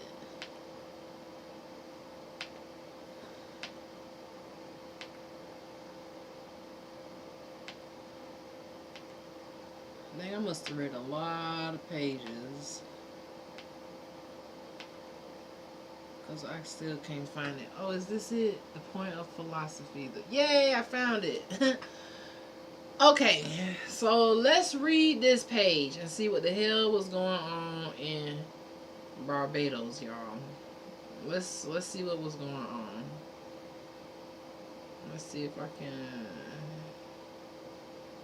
Try to minimize this. Okay. So y'all can read along with me. It says the point of philosophy was too hard for him, and he stood in a strange muse. I don't know if that's what it say. Which to him out of I bade him reach his axe and put it near the campo and remove it about something, and as he did the needle turned with it, which put him in the greatest admiration that ever I saw a man, and for quite gave over his questions and desired me that he might be made a Christian. And now y'all can see that up here. You can see it at the top, that he might be made a Christian. It's the highlighted area. Okay? So basically, one of the enslaved people was trying to, prevent them from, like, torturing them. So they're like, well, dang, can I be a Christian so y'all could stop? Okay? So he said that he might be made a Christian, for he thought to be a Christian was to be endued with all those knowledge he wanted. Okay? I promised to do my best endeavors, and when I came home, spoke to the master of the plantation and told him that the poor Sambo desired much to be a Christian, but his answer was that the people of the island were governed by the laws of England. Okay? Remember the laws of England? St. Patrick's Day, you had to be a white male Christian prince, or you were considered a slave. Even if you were indigenous to Turtle Island, especially when they came over here, it was like you had to be a white male Christian prince. But most people would be like, well, dang, when the colonizers came to America, Christianity was one of their tools. How did it become a tool? And that's what led me down this rabbit hole. Today I found this passage so intriguing, and I was like, what the hell? You know what I mean? So it says that the people of the island were governed by the laws of England. Y'all can see that there, right here in the middle where my head at. The people, right where my head at. Oh, there it is. The laws of England. Okay? And by those laws, we could not make a Christian a slave. What do you take from that? They could not make a Christian a slave. Okay? Okay? I told him my request was far different from that, for I desired him to make a slave a Christian. You see what I'm saying? Alright? So these white male Christians, they could not become slaves. But if you were a slave, you could not be a Christian. We talking about Barbados now. Things changed when they brought this shit to the United States. When they came here with the Niji, with the Amerindians. It changed. Okay? So he says, I told him my request was different from that, for I desired him to make a slave a Christian. His answer was was true. There was a great difference in that.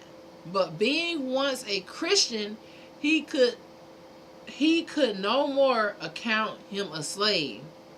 And for life, the hold they had of them as slaves by making them Christians, and by the means should open such a gap, all the planters in the land would curse him. So I was struck mute, and poor Sambo kept out of the church. As ingenious and as honest and as good as nature poor foul as ever wore black or eat green. I don't know what they mean by all that. This is really, really old text, and it's like, what the hell they saying? You just gotta kind of pick up the bold lines. It says, and then it went on, talking about some other stuff. I thought I found another passage in here somewhere that was really interesting. It's this one. Let me see where that is. This is another one talking about the children. Let's see if we can find this. Oh.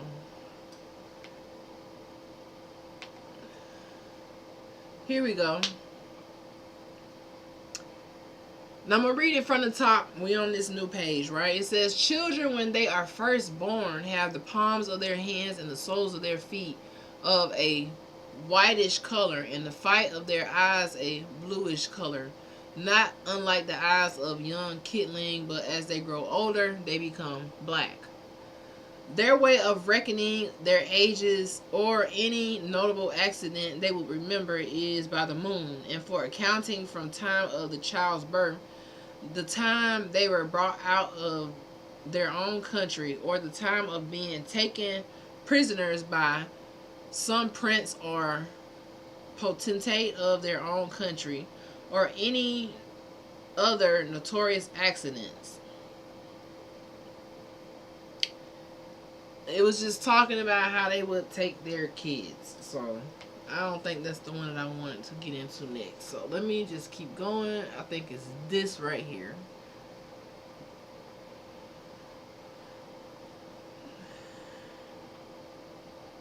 Let me see. Is this one I want to talk about?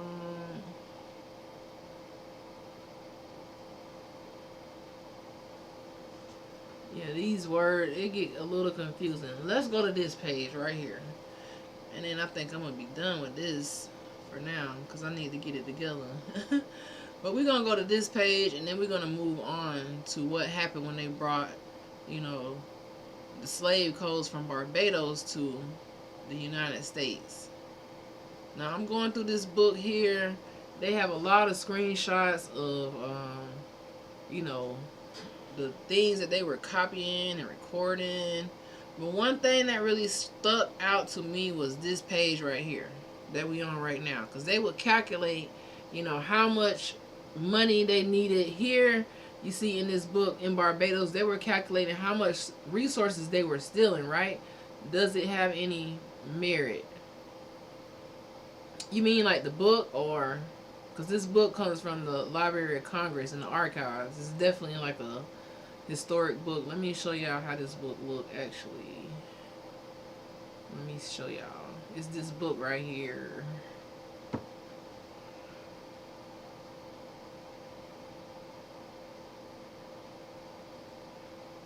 Why are you going back in time? I mean, that's how you study history. I'm an advocate for going back in time. I love going back in time because it actually helps connect me to right now. A lot of people think we are so far ahead in life, but honestly, a lot of the people and the laws here have not changed. They just have advanced and changed names. So it's a must that we go back in time to see what our ancestors went through, to see what happened. This is how I understand, because if I'm relying on the history that they taught me in high school, I'm a slave. Did you go to archive.org? This is from, I think so. Hold on, let me tell y'all exactly where it's from.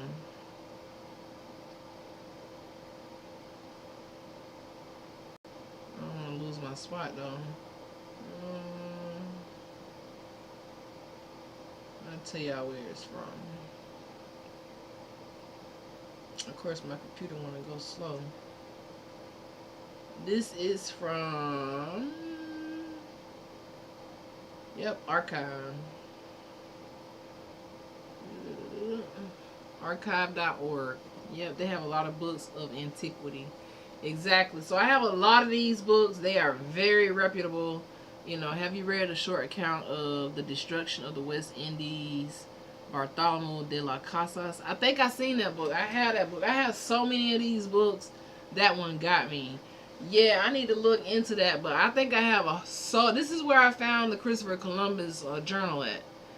And that's what got me down this rabbit hole. You know, because when I read the journal, I was like, I'm missing all the action. Because they was just writing everything down. Like, they didn't care. Like, even this right here. We gonna get to this image. Let me go and find this image, because I really want to talk about this image. So what this image is, like I told y'all, they were calculating when they went to these different lands of the native people in America, the things they were doing. Facts. when they went to this land, what they would do is calculate all the resources that they had. They calculated all of their fruit. And in the Barbados, their primary crop down there was the sugar cane.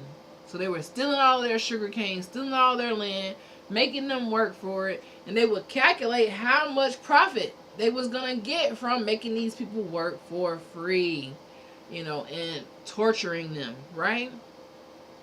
So that's this page. So when we go to this page, what got me, and the reason why this is so important and this highlighted, is because does the Barbados still have sugar plantations today? That's a good question.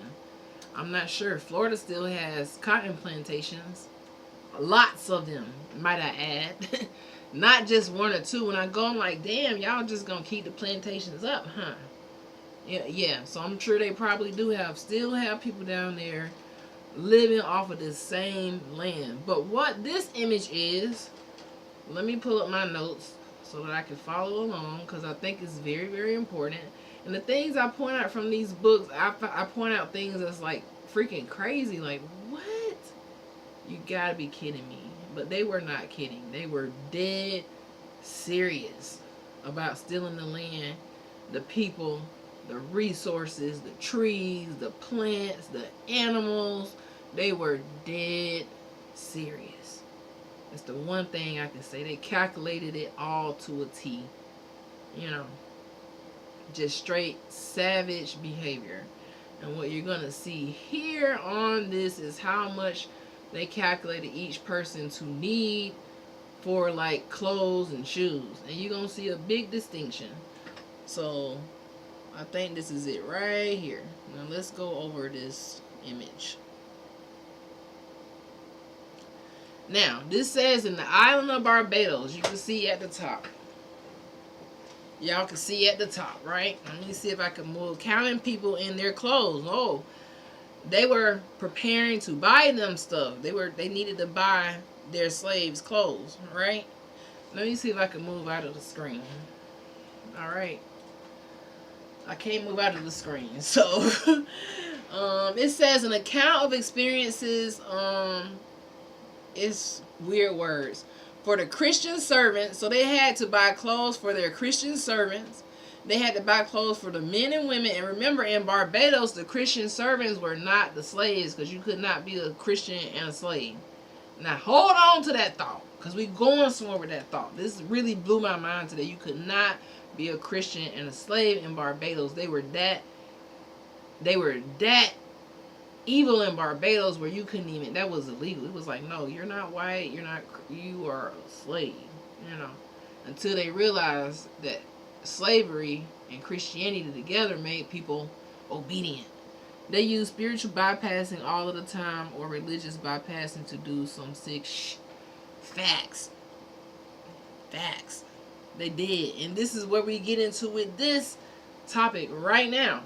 So if you see on this document, they were calculating, after they calculated how much profit they would get from the sugar cane here, you know, they knew how much they was going to make from the sugar cane. They said it would yield 4,000 pounds of sugar here.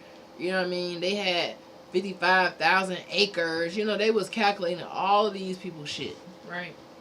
Then they said to 5 subordinate overseers for each man's clothes. So for the men's clothes, if they were an overseer of the enslaved people, they got 4 shirts apiece, 6 pair of drawers, 6 pair of linens, 3 mammoth caps, 2 doublets of canvas, and 6 Holland bands, for a total of 27 something, right? And for the 14, it said common servants. So you'll see here, to the 14 common servants at the top, to the top right, it said they would get 6 shirts for each man, 6 pair of drawers, 12 pair of shoes, 3 mammoth caps, and a total of I don't know these numbers too good on here. It's like 58 or something. So they's calculating how much profit they was going to make from stealing all their shit. And then they was calculating how much they're going to buy each person. So we're going to get to the slaves at the bottom of the list. But you see how they was saying, okay, if you are overseer, we're going to buy you all this. If you are a common servant, we're going to get you this. Then it goes down to the middle. You see the middle? You can screenshot that. Y'all can screenshot that. I really should have pulled this up for y'all on Twitch. Let me see if I can try to pull it up for y'all.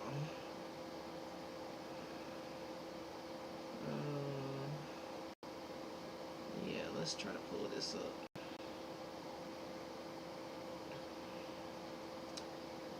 There we go. Now y'all can see it. My bad.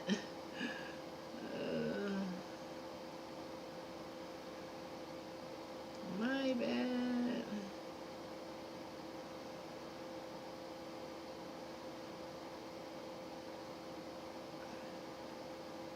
Control. I think it's all.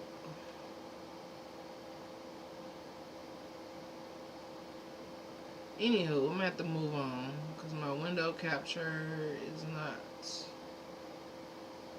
working. Anywho, so you can see what was going on. So then it says, for the 10 women servants, we will dispose of them thus. What does it say? 4 to attend in the house, and those to be allowed as followeth in the 5th column. It said the 4 that attend the house, these are to the white women who were attending the house, right? This is to the left side right here. I said this is what they're gonna get: 6 smocks, 3 petticoats, 3 waff coats, 6 coffees or caps, and 12 pair of shoes. They got 12 pair of shoes in the house. They got so their sum was like 19. And then to the right over here, it says the other fix that weed and do common work abroad yearly. They got 4 smocks, 3 petticoats, 4 coffs, and 12 pair of shoes. Now, when we got to the bottom here, now the bottom, the highlighted at the bottom, you guys see, it says 30 rug gowns for the 30 servants to caft about them when they come home hot and weary from their work, and to sleep in at night in their hammocks, at 25 a gown or mantle. It says now for the Negroes. You see that at the bottom? Now they did all this for the other people, but for the people actually doing the work, who owned the land, who they stole from, let's see what they did for them. It says now for the Negroes, which we will account to be 100 of both sexes. So 200 enslaved people that they done captured in the Barbados. They said that we will divide them equally. The 50 men shall be allowed yearly 3 pair of canvas drawers apiece. And it says a pair of shoes. And the women shall be allowed but 2 petticoats a year. And I think that's it. They didn't give them no 12 pair of shoes. They didn't give them no jacket. They didn't give them nothing. When I tell you nothing, they didn't give them nothing. Nothing. Nothing. Now that pissed me off. That pissed me off for real. That really pissed me off. So then it led me to uncovering something else. It led me to ask a bunch of questions. Let's see.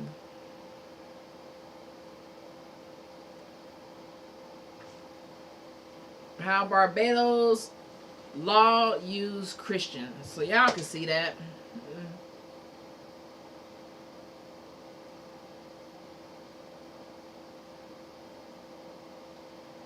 That's what we just talked about. How they said, if you are enslaved, you could not be a Christian. So I wanted to know, when did it become okay to be a Christian and a slave in the United States? If it started over there in Barbados with the slave codes, and they brought the slave codes to South Carolina, I wanted to know what happened in the law here where now it was okay for the slaves to have a Christian identity. So they made it okay to be a Christian and a slave. They had to make it okay for them to unalive you if you weren't obedient, because they realized that Christianity made the slaves more obedient. Right?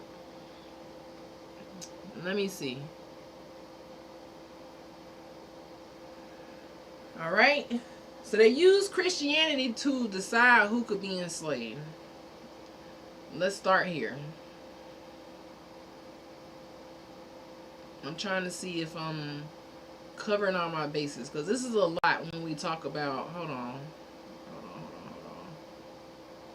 And let me check the chat. I see y'all going crazy in the chat. I'm definitely going to get to the chat. Let me see something though. So I said, I wanted to know where was the gap. Like, when did y'all think that it was okay to bring slavery and Christianity here? It says, so how did Barbados, the case study that we just talked about, how did this show how the church and state work together to make slavery Christian? You know, does that make sense? Because a lot of people might be confused, like, what? So while you thinking that Christianity has nothing to do with slavery, they were working trying to see how they can make slavery Christianity. I don't know if that makes sense. Let's check the chat. How are you doing? I'm doing wonderful. Thanks for asking. Hello. I have known about this for a long time. College went down the rabbit hole. Wow. Are you serious? A lot of people have no idea. So when you think it's hold on. In those days, the F's are S's. Oh, so when you think it's an F, it's an S. I'm so confused reading this. I just tried. They used some. We already read that. I just try to read it. I don't really understand some of the words. I just try to figure it out. But that helped me out. So the S's, the F's are S's. So I know that when I go back to read it, because the beginning I just skipped. I was looking for words that I knew, like Christianity, Negro. You know. So it says,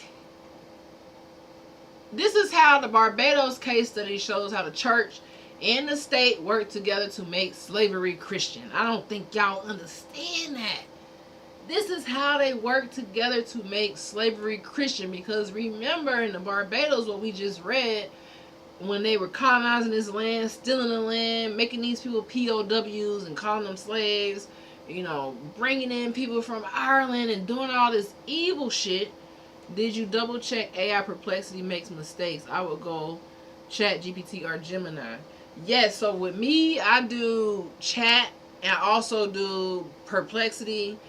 I actually also go to the resources to try to make sure what I'm getting is legit. Like today, I used Perplexity, but it led me to that book. So I always go to find that book. And then when we talk about the slave codes, I went exactly to the Barbados slave codes. And I've already studied the American slave codes. I already know how they look. And I already knew that they got it from Barbados. But I never went deeper into understanding what the people in Barbados experienced and how that correlates to us here. Sounds like you're doing your due diligence. Yes, and I'm always open to learn because I'm a newbie at this. I feel like I'm very much a new historian.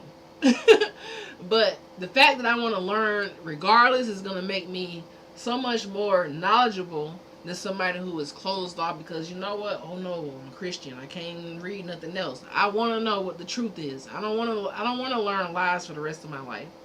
You know, I don't got time to keep learning lies. So, you know, number one, they use Christianity to define who could be enslaved, right? You saw in that book, they were saying, hey, there was a difference between the chattel slaves and Christians. You could not be a Christian and a slave at the same time in the Barbados. Okay? They were blocking people from getting baptized to keep them enslaved. So the people wanted to get get baptized, but they couldn't. None knows the truth. No one knows the truth. And this is why we rely on history. Because the truth is in the pudding. You just gotta weave through the lies. You know, that's the thing I love about history, is that a lot of people might summarize the truth, but when I go back further and further and further deeper in history, I'm always learning something.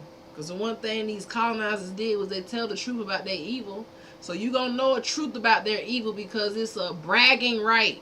It was a bragging right for them to enslave people. It was a bragging right for them to seize land. Okay? Regardless if you think history knows it or not, the evil is on the paper. You know, the evil is on the paper. And these people use God to justify their evil. Right?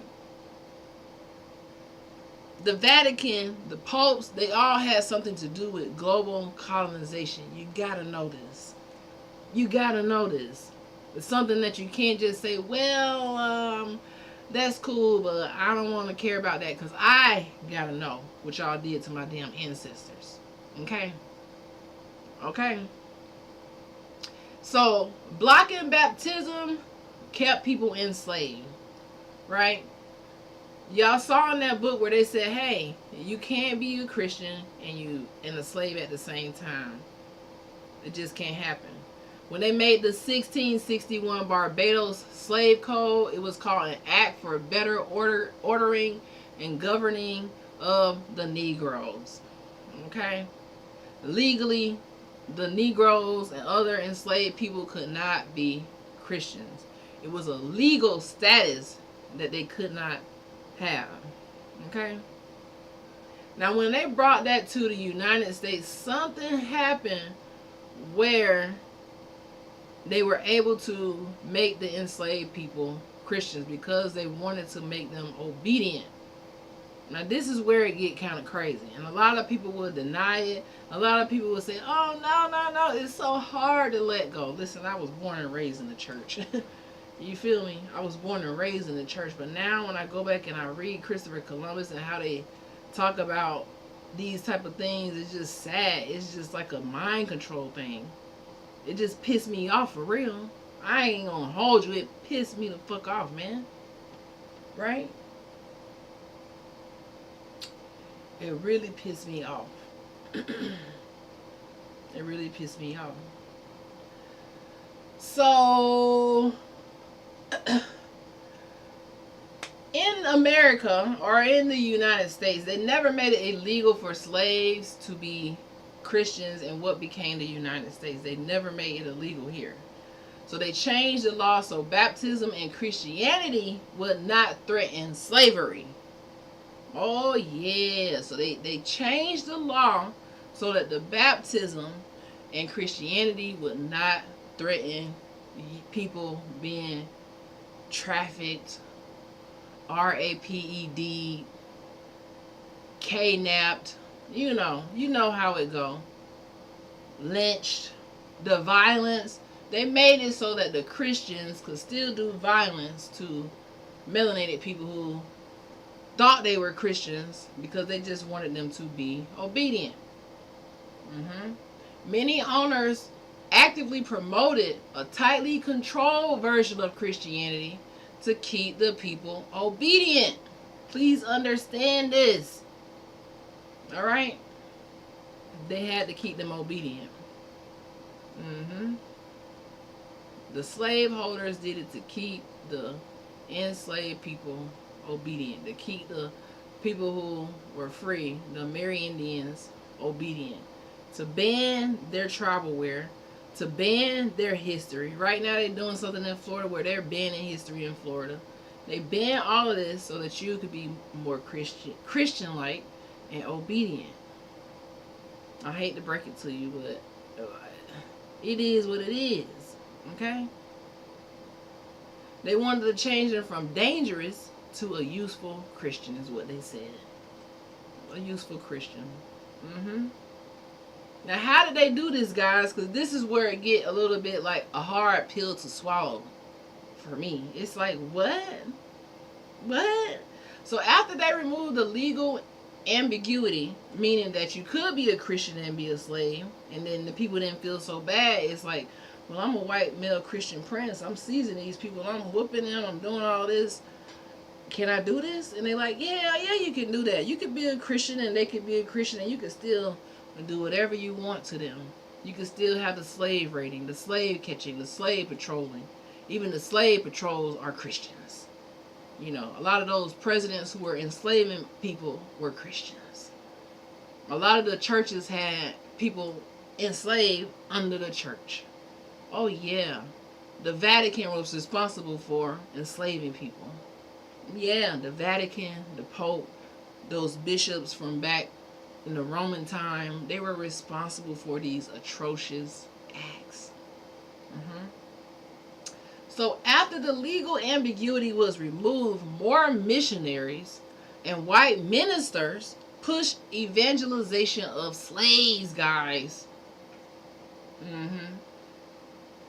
But when they pushed it, they usually stressed, hey, this would make them more obedient, this would make them more submissive, and accept their place with us being over them and as the leaders and the deciders of their destiny. Back then, you couldn't be in charge of your destiny. How we talked about earlier, how you could be in charge of your destiny and go get knowledge. Back then, they felt like you didn't have the right to be over your own destiny, because if you weren't white, you didn't have the right to, have the destiny to say what Christ wanted you to be in your life. They said when you became a Christian and a slave, you were accepting your place. Yep.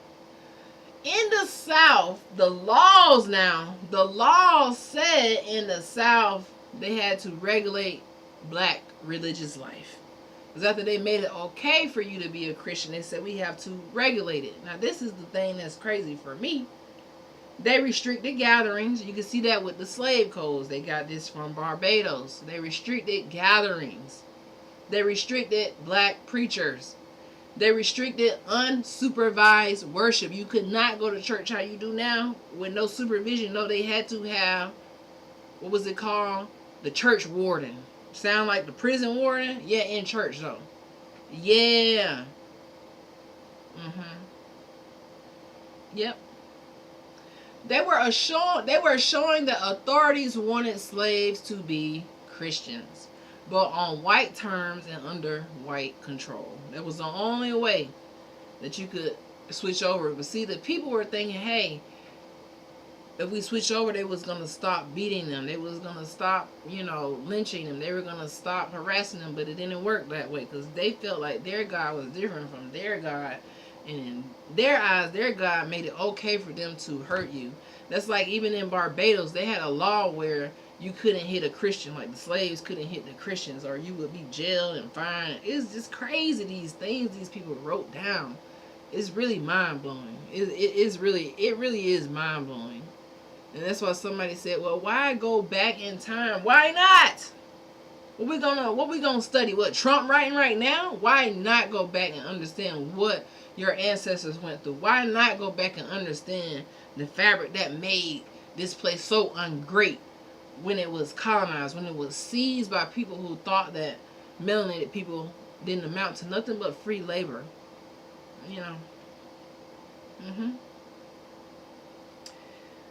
Yep.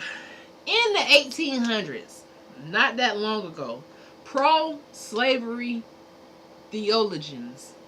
Now let's look up this word. Theologians. Theologians. I know I just spelled that totally wrong. Because I'm always a fan of definitions. Theologian. Theologian. Hold on, y'all. Hold on. Theologian.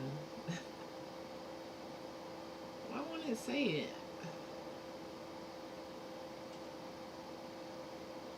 Theologian. I know I'm saying it right, but I just want to hear it. Say it. Say it. Okay, it won't say it. Theologian. Man, that's kind of like a tongue tie.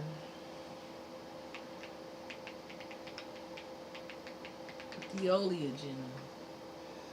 I'm wasting time.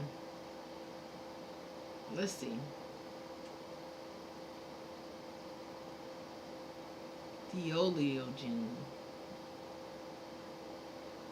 Incident response is really a 5-step process in Theologian. cybersecurity, and the Google certificate taught me about all 5. Hold on, y'all. Hold on. We are looking at how to pronounce this word, as well as how to say more interesting and related words as well, so make sure to stay tuned and consider subscribing for more learning. How do you say it? Theologian. You don't want to stress on the third syllable, on the low syllable.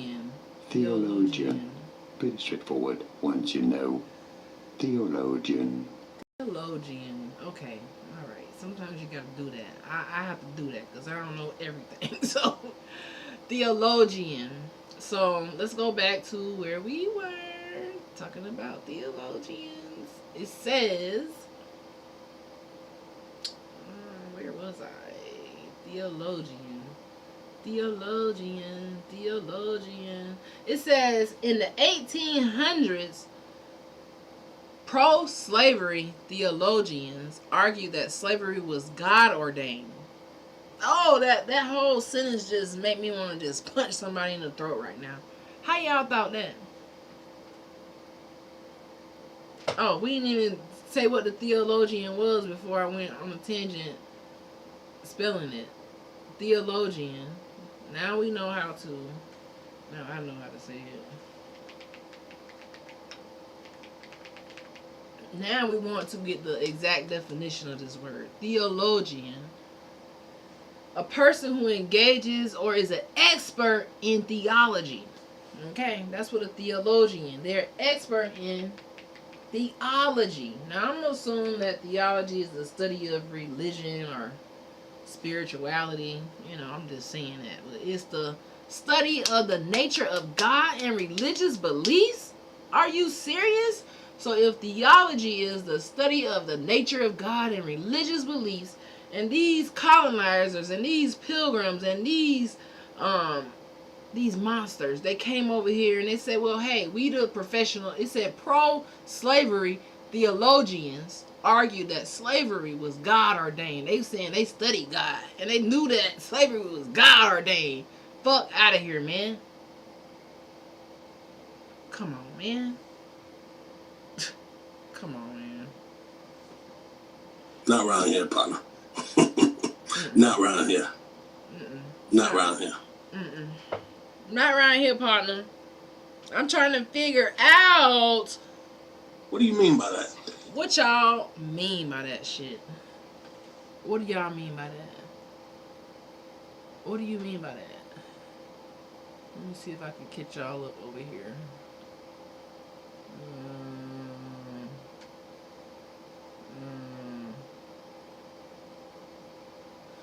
We're going to turn it off for a second because I can't find the screen. But that's what the pro-slavery theologians argued in the 1800s, that God said it was okay and God ordained slavery. Like, this is some lies y'all was telling. That's basically what it looked like to me.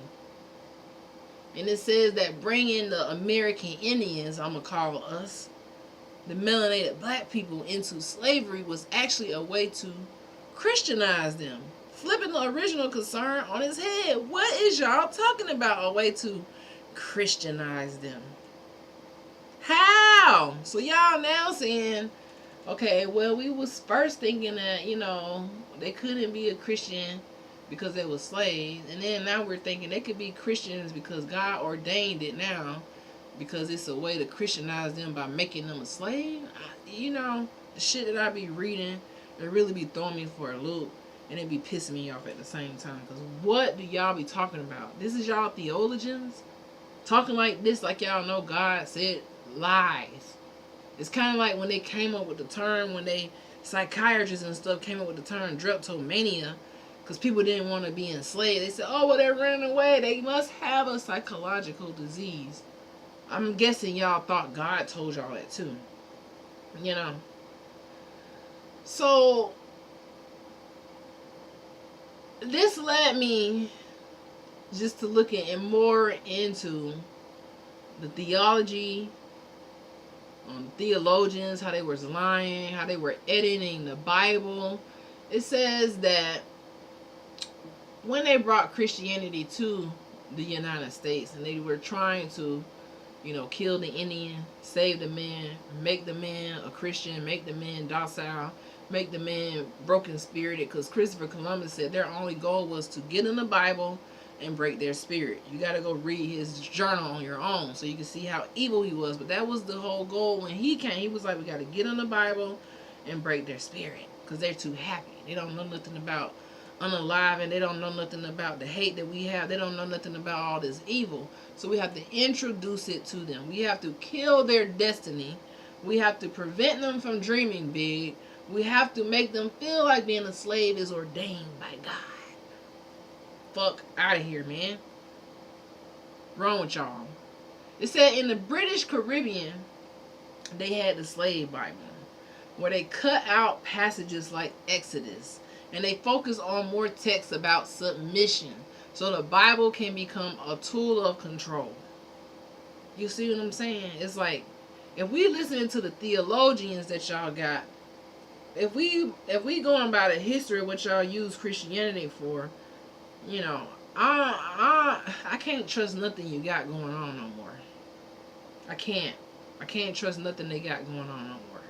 I really can't. You got to be careful who you get your knowledge from, and make sure you're going and reading and doing your research. You know what I'm saying?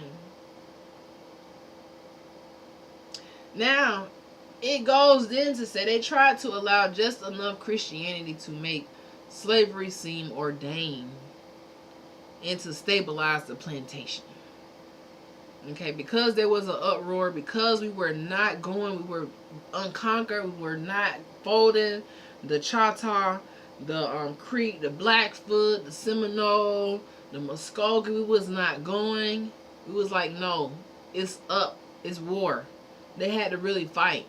So the only way to make you a docile warrior, I don't even know if that could be a thing, a docile warrior. The only thing to get you out of your warrior state and to make you docile is to transform you into a Christian. Because you feel like then it said that they wanted to make you feel like heaven was going to save you.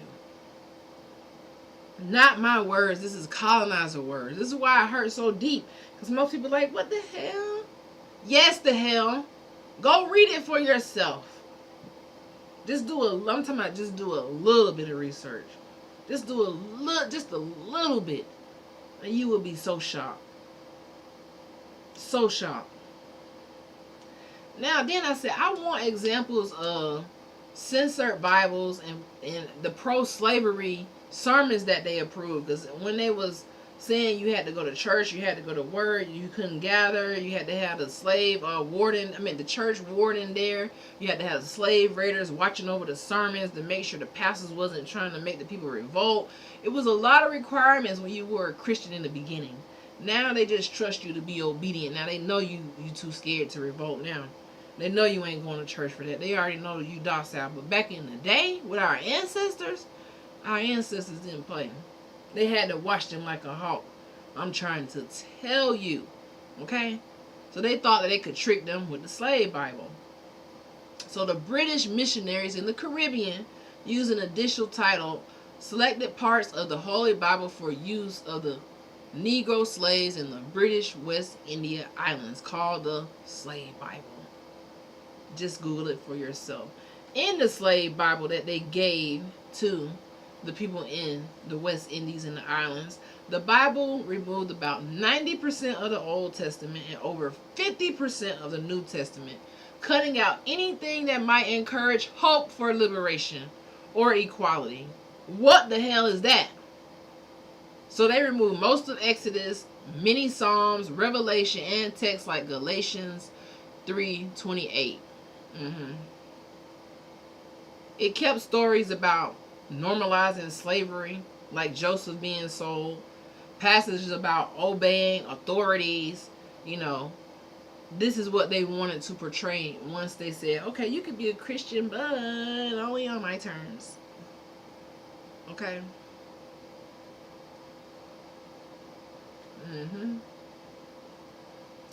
In the United States, they allowed certain preachings.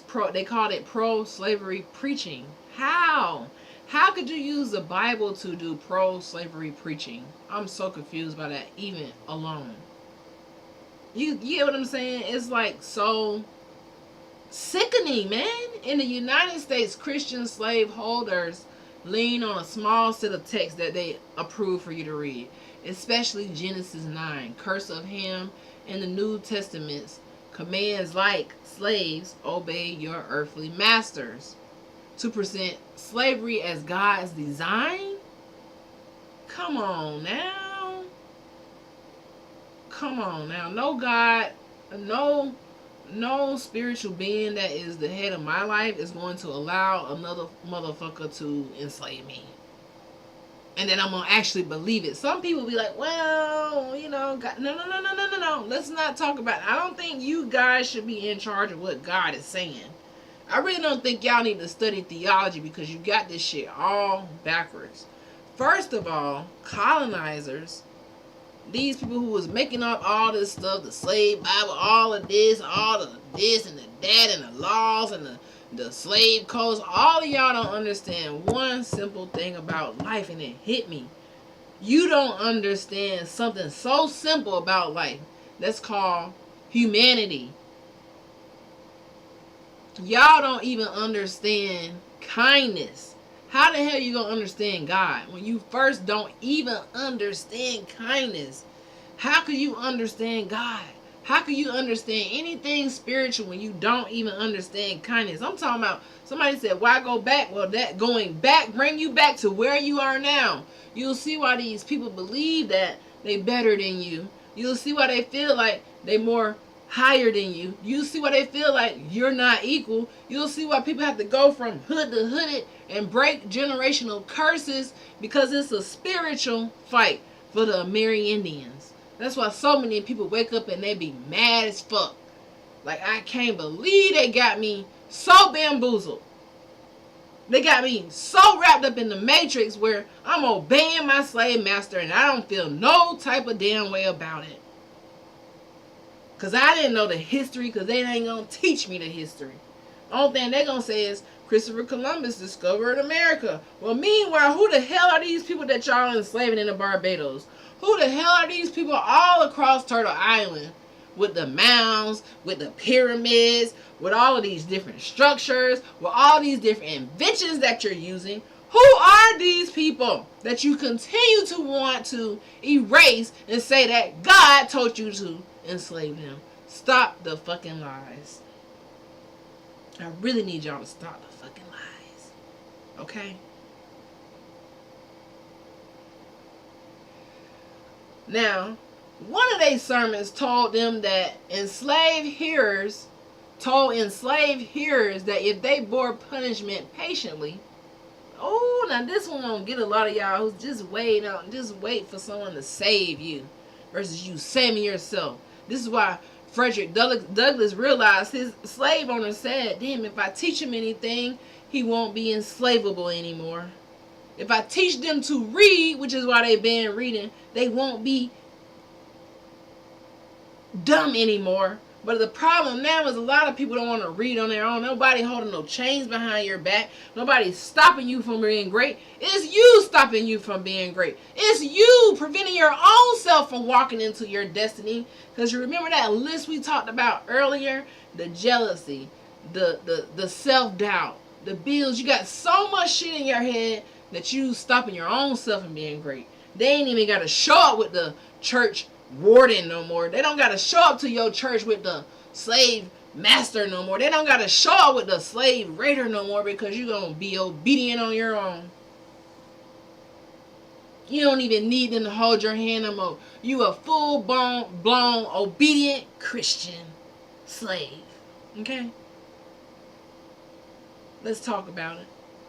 In their eyes. Because no creator of mine, no ancestor of mine, no spiritual entity of mine would ever legalize my spirit and my soul being controlled by another being, another species. Ain't no way in hell. And they want you to study and believe that they're in charge. Come on now.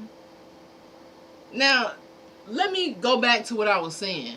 It said one of their pro-slavery sermons told enslaved hearers that if they bore punishment patiently, God would reward them in heaven, turning those brutal earthly sufferings into a supposed spiritual privilege.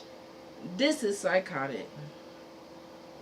So they were teaching them to wait on heaven, and that these brutal beatings and this brutal treatment, these slave codes would pass by if you just wait. And then it's going to be a spiritual privilege. So I want you to suffer now while the white Christians can do these things to you. If you do this to them, then you potentially could lose your life. It's really sad, man. It's really sad. It is really, really sad. I don't think people understand, man. I don't think they understand. Pro-slavery ministers preach from Ephesians 6, 5 through 8. Okay? Titus 2 and 9. And other verses that argue serving your masters faithfully was equivalent to serving Christ. And that rebellion was rebellion against God is why a lot of people very meek and humble, they call themselves right now.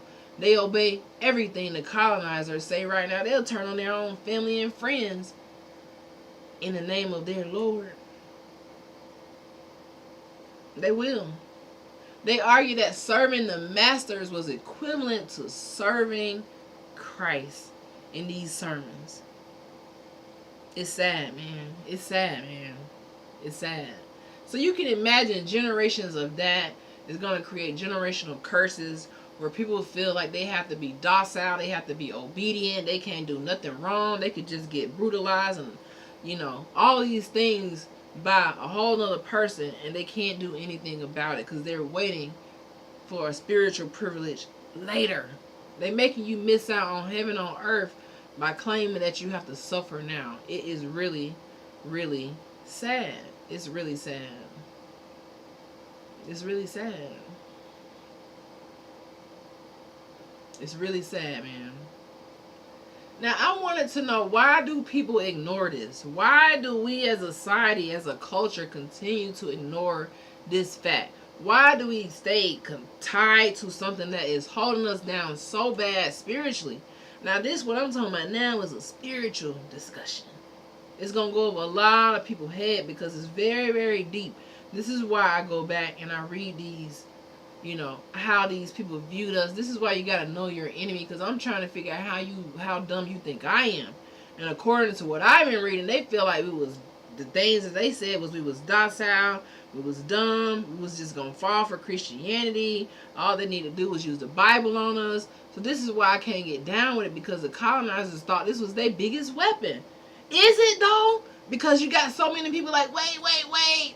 It ain't really their weapon. Wait. When you hear what they said, when you see how they use it, and when you see that they already knew the outcome, they already knew how you was going to be. Obedient.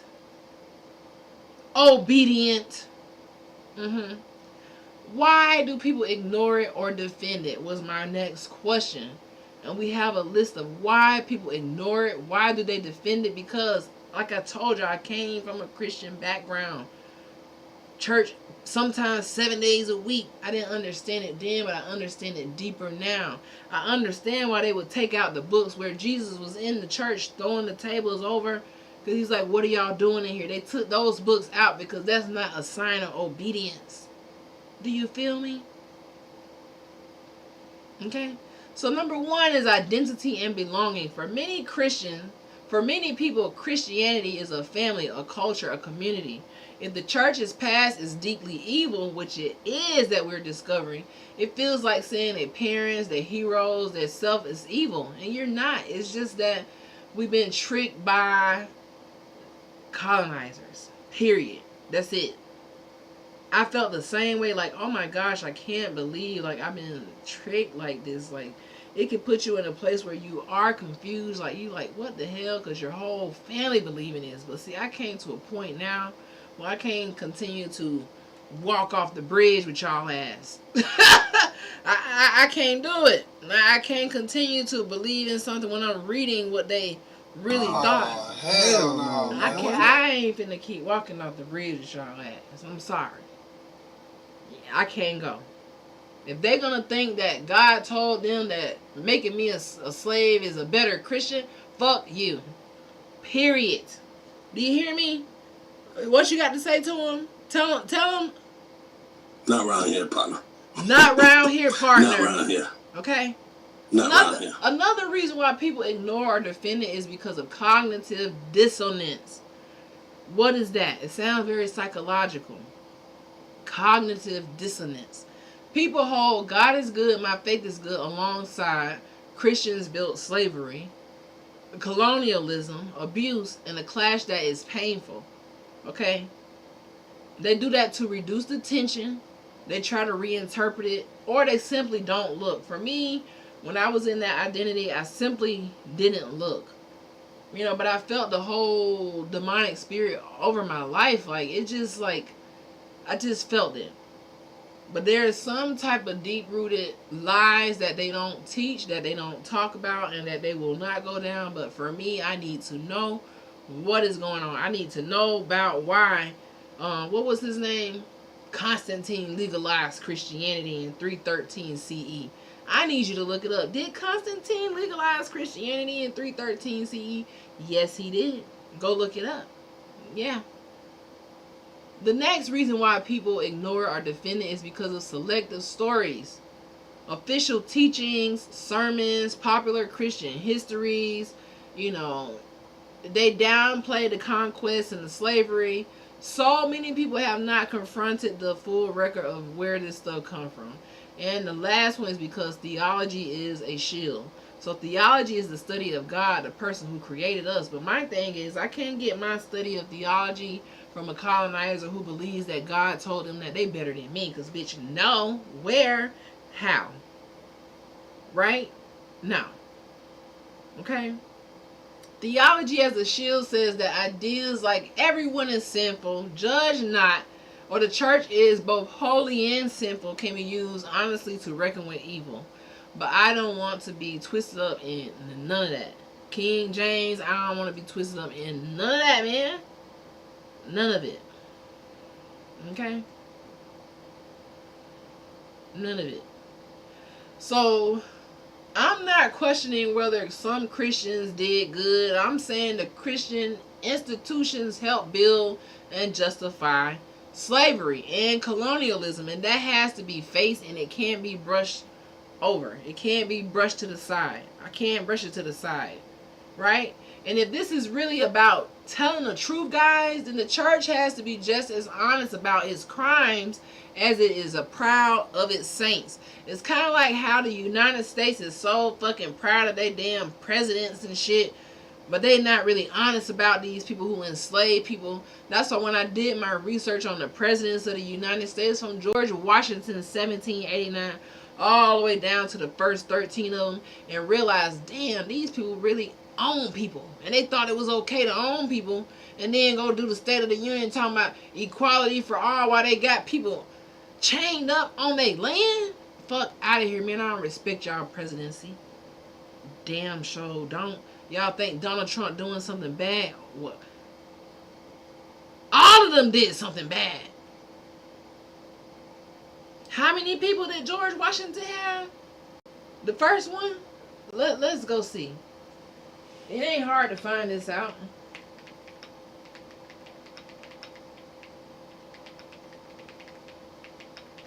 Why he's becoming the first founding father. Let's see how many founding slaves did he use. George Washington personally owned 123 enslaved people at his time of death, with additional enslaved individuals at Mount Vernon under the control of his wife's dower right. So he inherited slaves. This is y'all founding father. This who want the money though. See, this is what I'm saying. They want to highlight the heroes but not tell the truth about what they did. They want to highlight Christianity and not tell the truth about what Christianity did to enslave our people, how it brought us down. I'm not talking about our creator. Our creator ain't their creator. It's just no way. When people say, oh, well, that wasn't real Christianity. Okay, you can't just say there weren't real Christians when popes, bishops, theologians and churches and scriptures use these scriptures to defend slavery for centuries. I'm not talking about now, but for centuries, when we were being seized, unalive, lynched, they were using the Christian law to do it. That's Christian history. Okay? So if millions of people over centuries use the Bible, guys, to defend slavery, the honest question isn't were they real Christians. It is, what is Christian theology and the structures that made it possible, right? Because they used Christianity to defend enslaving you. They used Christianity to come over to this land. Christopher Columbus used Christianity in his words. It was his main weapon. He bragged about it. It's sickening, man.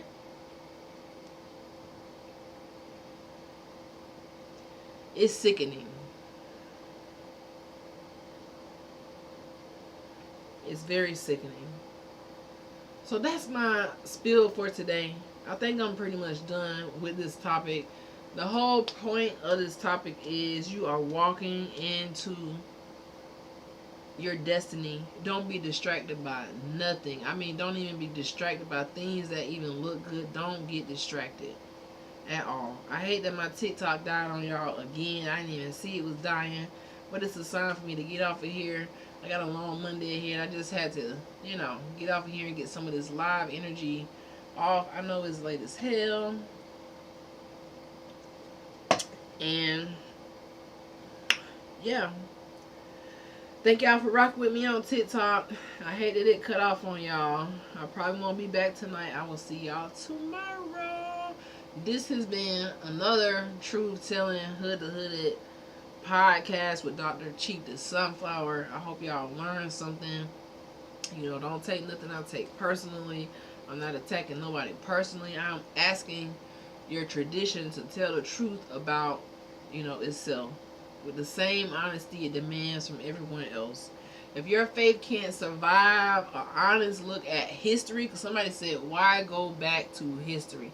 If your faith can't survive an honest look at the history of it, maybe the problem isn't me bringing it up. It's probably how fragile the story has been made where you can't talk about it. This isn't about hating Christians. This is about refusing to let victims be erased so Christians can feel comfortable. Period. Period. That's all. That's it. That's it. Okay? So I will see y'all tomorrow. We're going to try to do another long stream. We're going to try to push it to the max again. We're going to try to talk about this topic again, but I feel like with more in like a teaching style versus me just being lost in the sauce. But remember, perfection is not required when you're trying to be consistent. Clock that T. Alright, y'all. I'm out of here. Bye.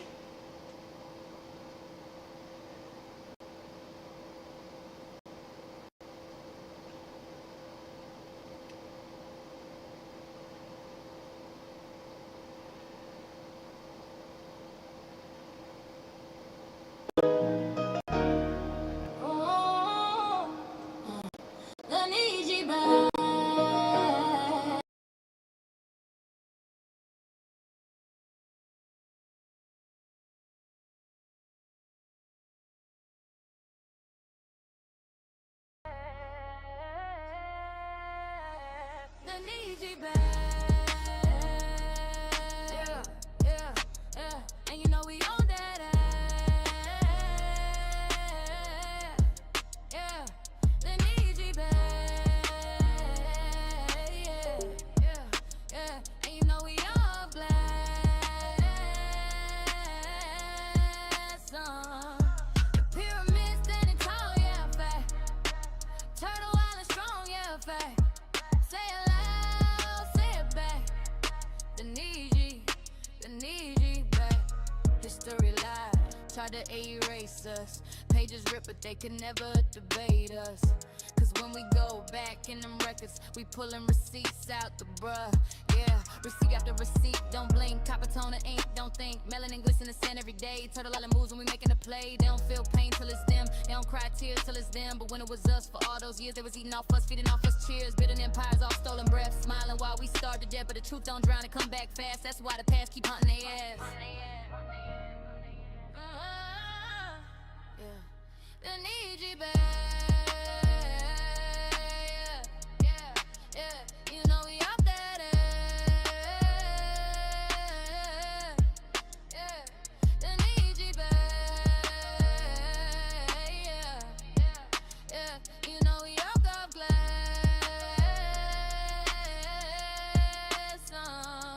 The pyramid standing tall, yeah, flat. Turtle running strong, yeah, fat.